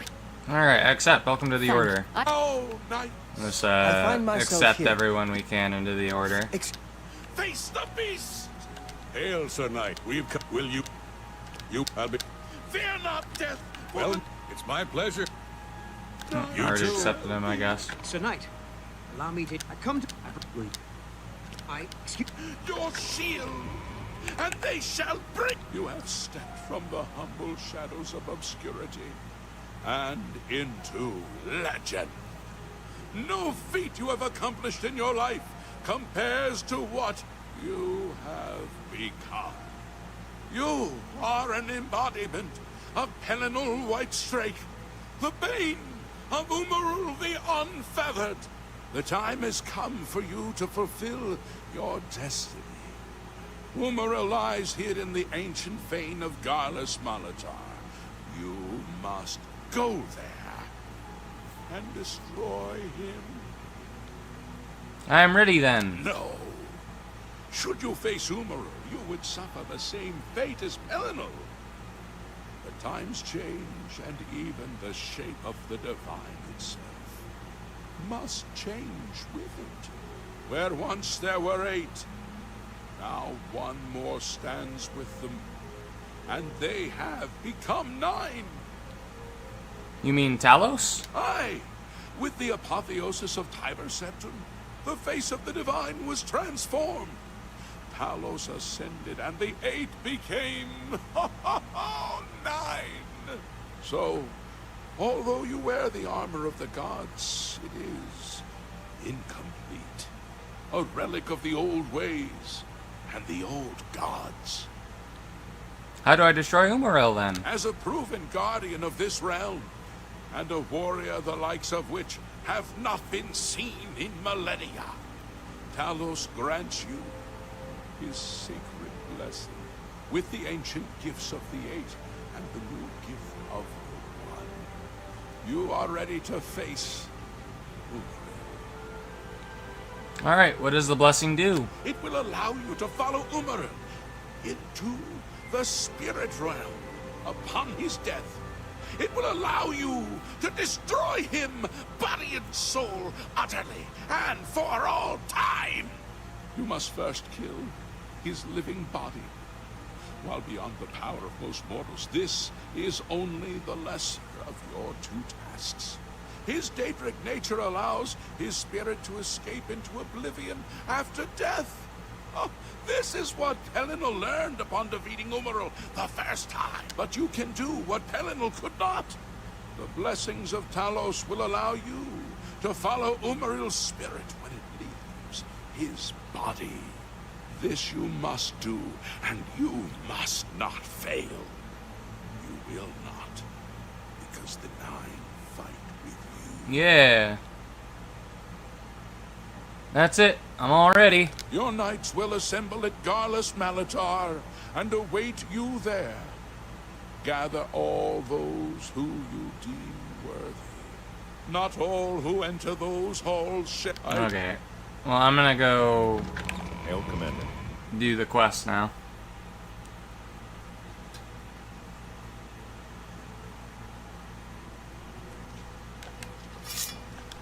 Alright.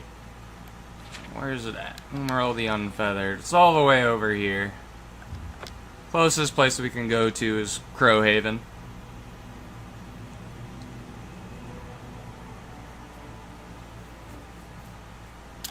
Which is where we killed the Grey Prince's dad.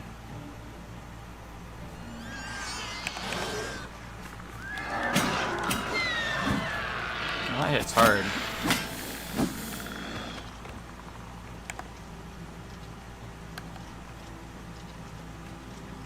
We got some cool, unique armor out of this quest line and some cool weapons. The one thing I do know about this armor is if you have a higher light armor skill, it will be light armor, and then if you have heavy armor that's higher, it will be heavy armor. So you can use it no matter what your play style is.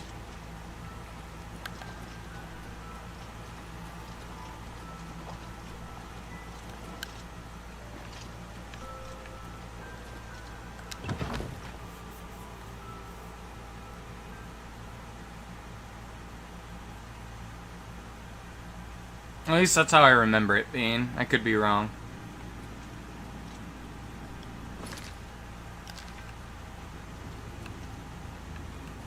No, we're in the right area. I've arrived at Garlus Martar. My sworn foe Umaril the Unfeathered awaits me inside. I gotta destroy him. Okay.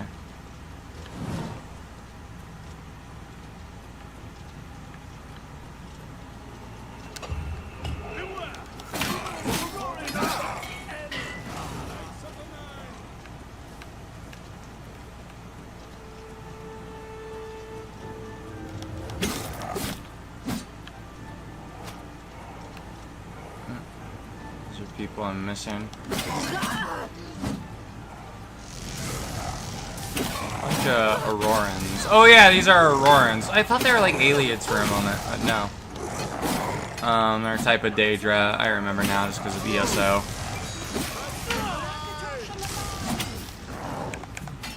Show me what you Okay, let me... Knights of the Nine! Knights Okay, we're continuing to go this way. The Knights of the Nine have come for you. Oops. I wonder if Umaril Didn't mean to attack one of my allies.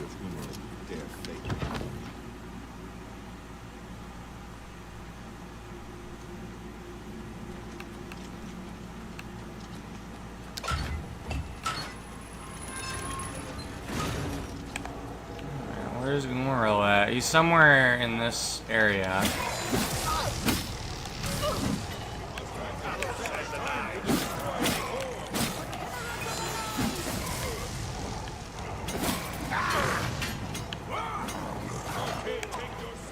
Is Umaril like on top of here somewhere?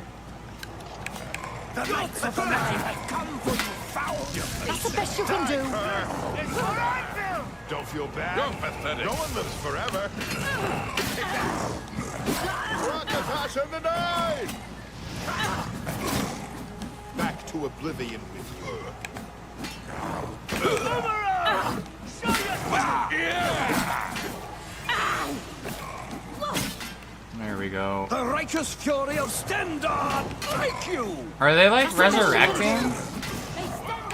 For the 9! How do I get across? Oh, yeah, this thing is resurrecting them. Oh, shit. Well, how do I get through? Well, they might all be dead because they're stuck in combat. I can get up here. But I think I need to get rid of this.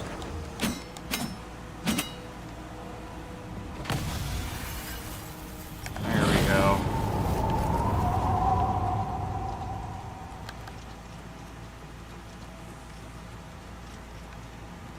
Go in here.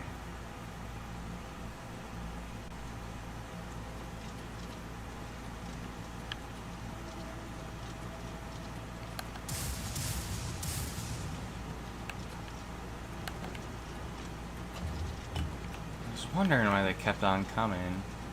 Turns out they were just being kept alive through hacks.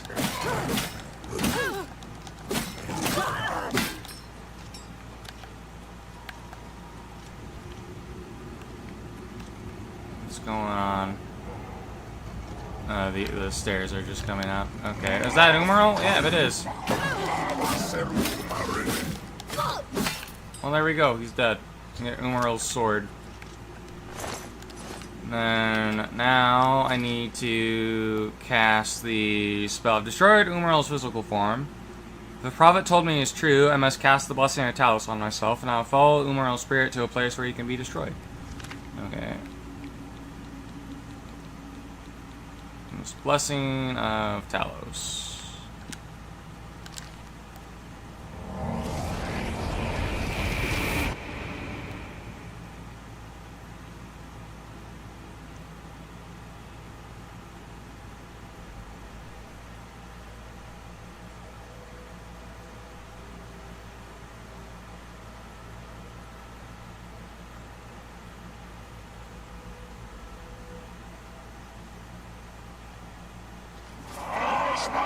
Now, why is there two of them?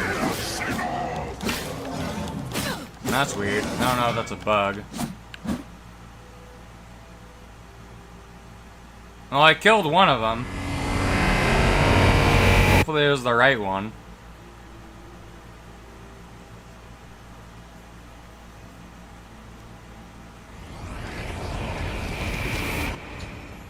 Umaril is utterly destroyed. I have completed my holy quest. Crusader, arise, stand and face the light.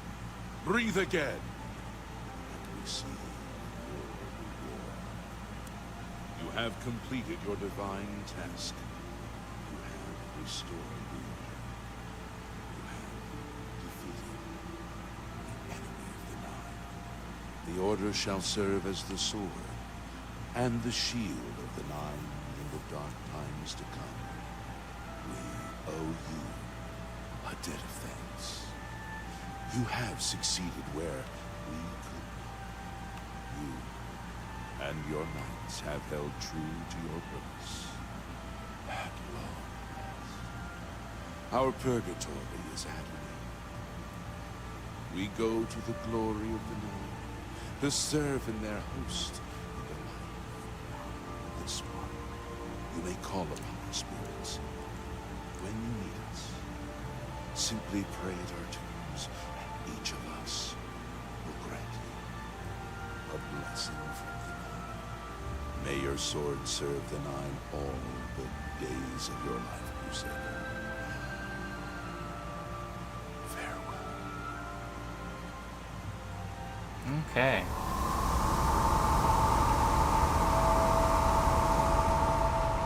Like Akatosh's blessing added to the thing. Okay.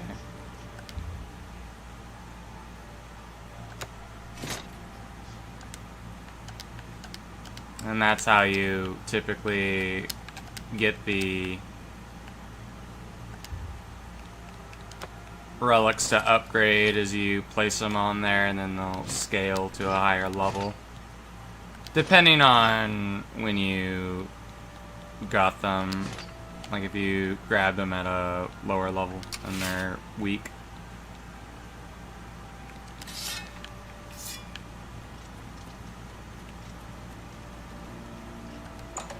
You just gotta place them on the thing there to make them tougher, to upgrade them. Lord Crusader, how can this be? You're alive. It's a miracle. I heard voices in the Undercroft, and I came to investigate. You vanished, Goddess. After the battle, we searched further into the ruin and found you next to Umaral's corpse. You had no wounds on your body, but you were dead. I saw it with my own eyes. You did not draw breath. We laid you to rest in the Undercroft. We kept your death a secret. We feared what would happen if our enemies thought you were dead. Even death cannot stop the Crusader. I can see that. You'll have to excuse me. I need a moment to collect my thoughts. We found Umaral's body next to yours, but it seemed that you had met the same fate as Pelennor Whitestrake. We didn't know. Tell me, Umaral, what happened? Did you succeed in pursuing him into the spirit realm as the prophet said? Yep. I severed his very soul. Then he is destroyed. We've won, and you're alive. I have to tell the others. Okay. Well, now I'm going to, I think, store the relics because I don't really want to. I don't really plan on using them for the Shivering Isles bit of the game. So.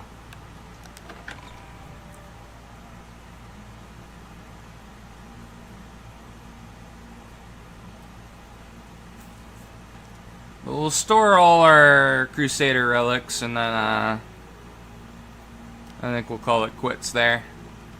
Knights of the Nine, hear me. Today we have witnessed undeniable proof of the strength and the might of the gods we serve. Slain in battle with the dread Umaral, by the grace and mercy of the Nine, the Crusader lives again. How can this be, you ask? What of our foe? What has become of Umaral the Unfeathered? Umaral has been slain by the Crusader. His very spirit cast into the void and destroyed for all eternity. He will never rise again. Let us give thanks to the Nine. By their power, the Crusader has rid the world of Umaral forever. Hail the Lord Crusader! Hail the Crusader! Yep, there we go. And we can use any of these guys as a follower now, and they're actually named as well. Problem is, though, is they're not essential, and they quite easily die. But then they'll end up being like replaced with a person that doesn't have a name, so a little bit weird.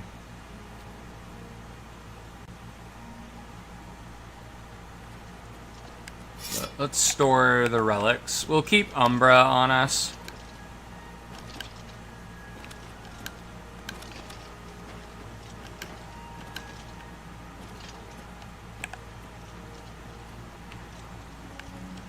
It's just a cooler weapon.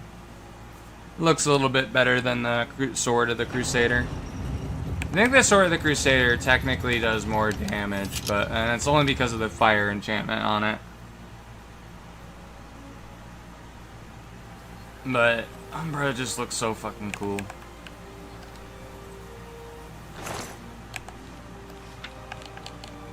Let's store all this.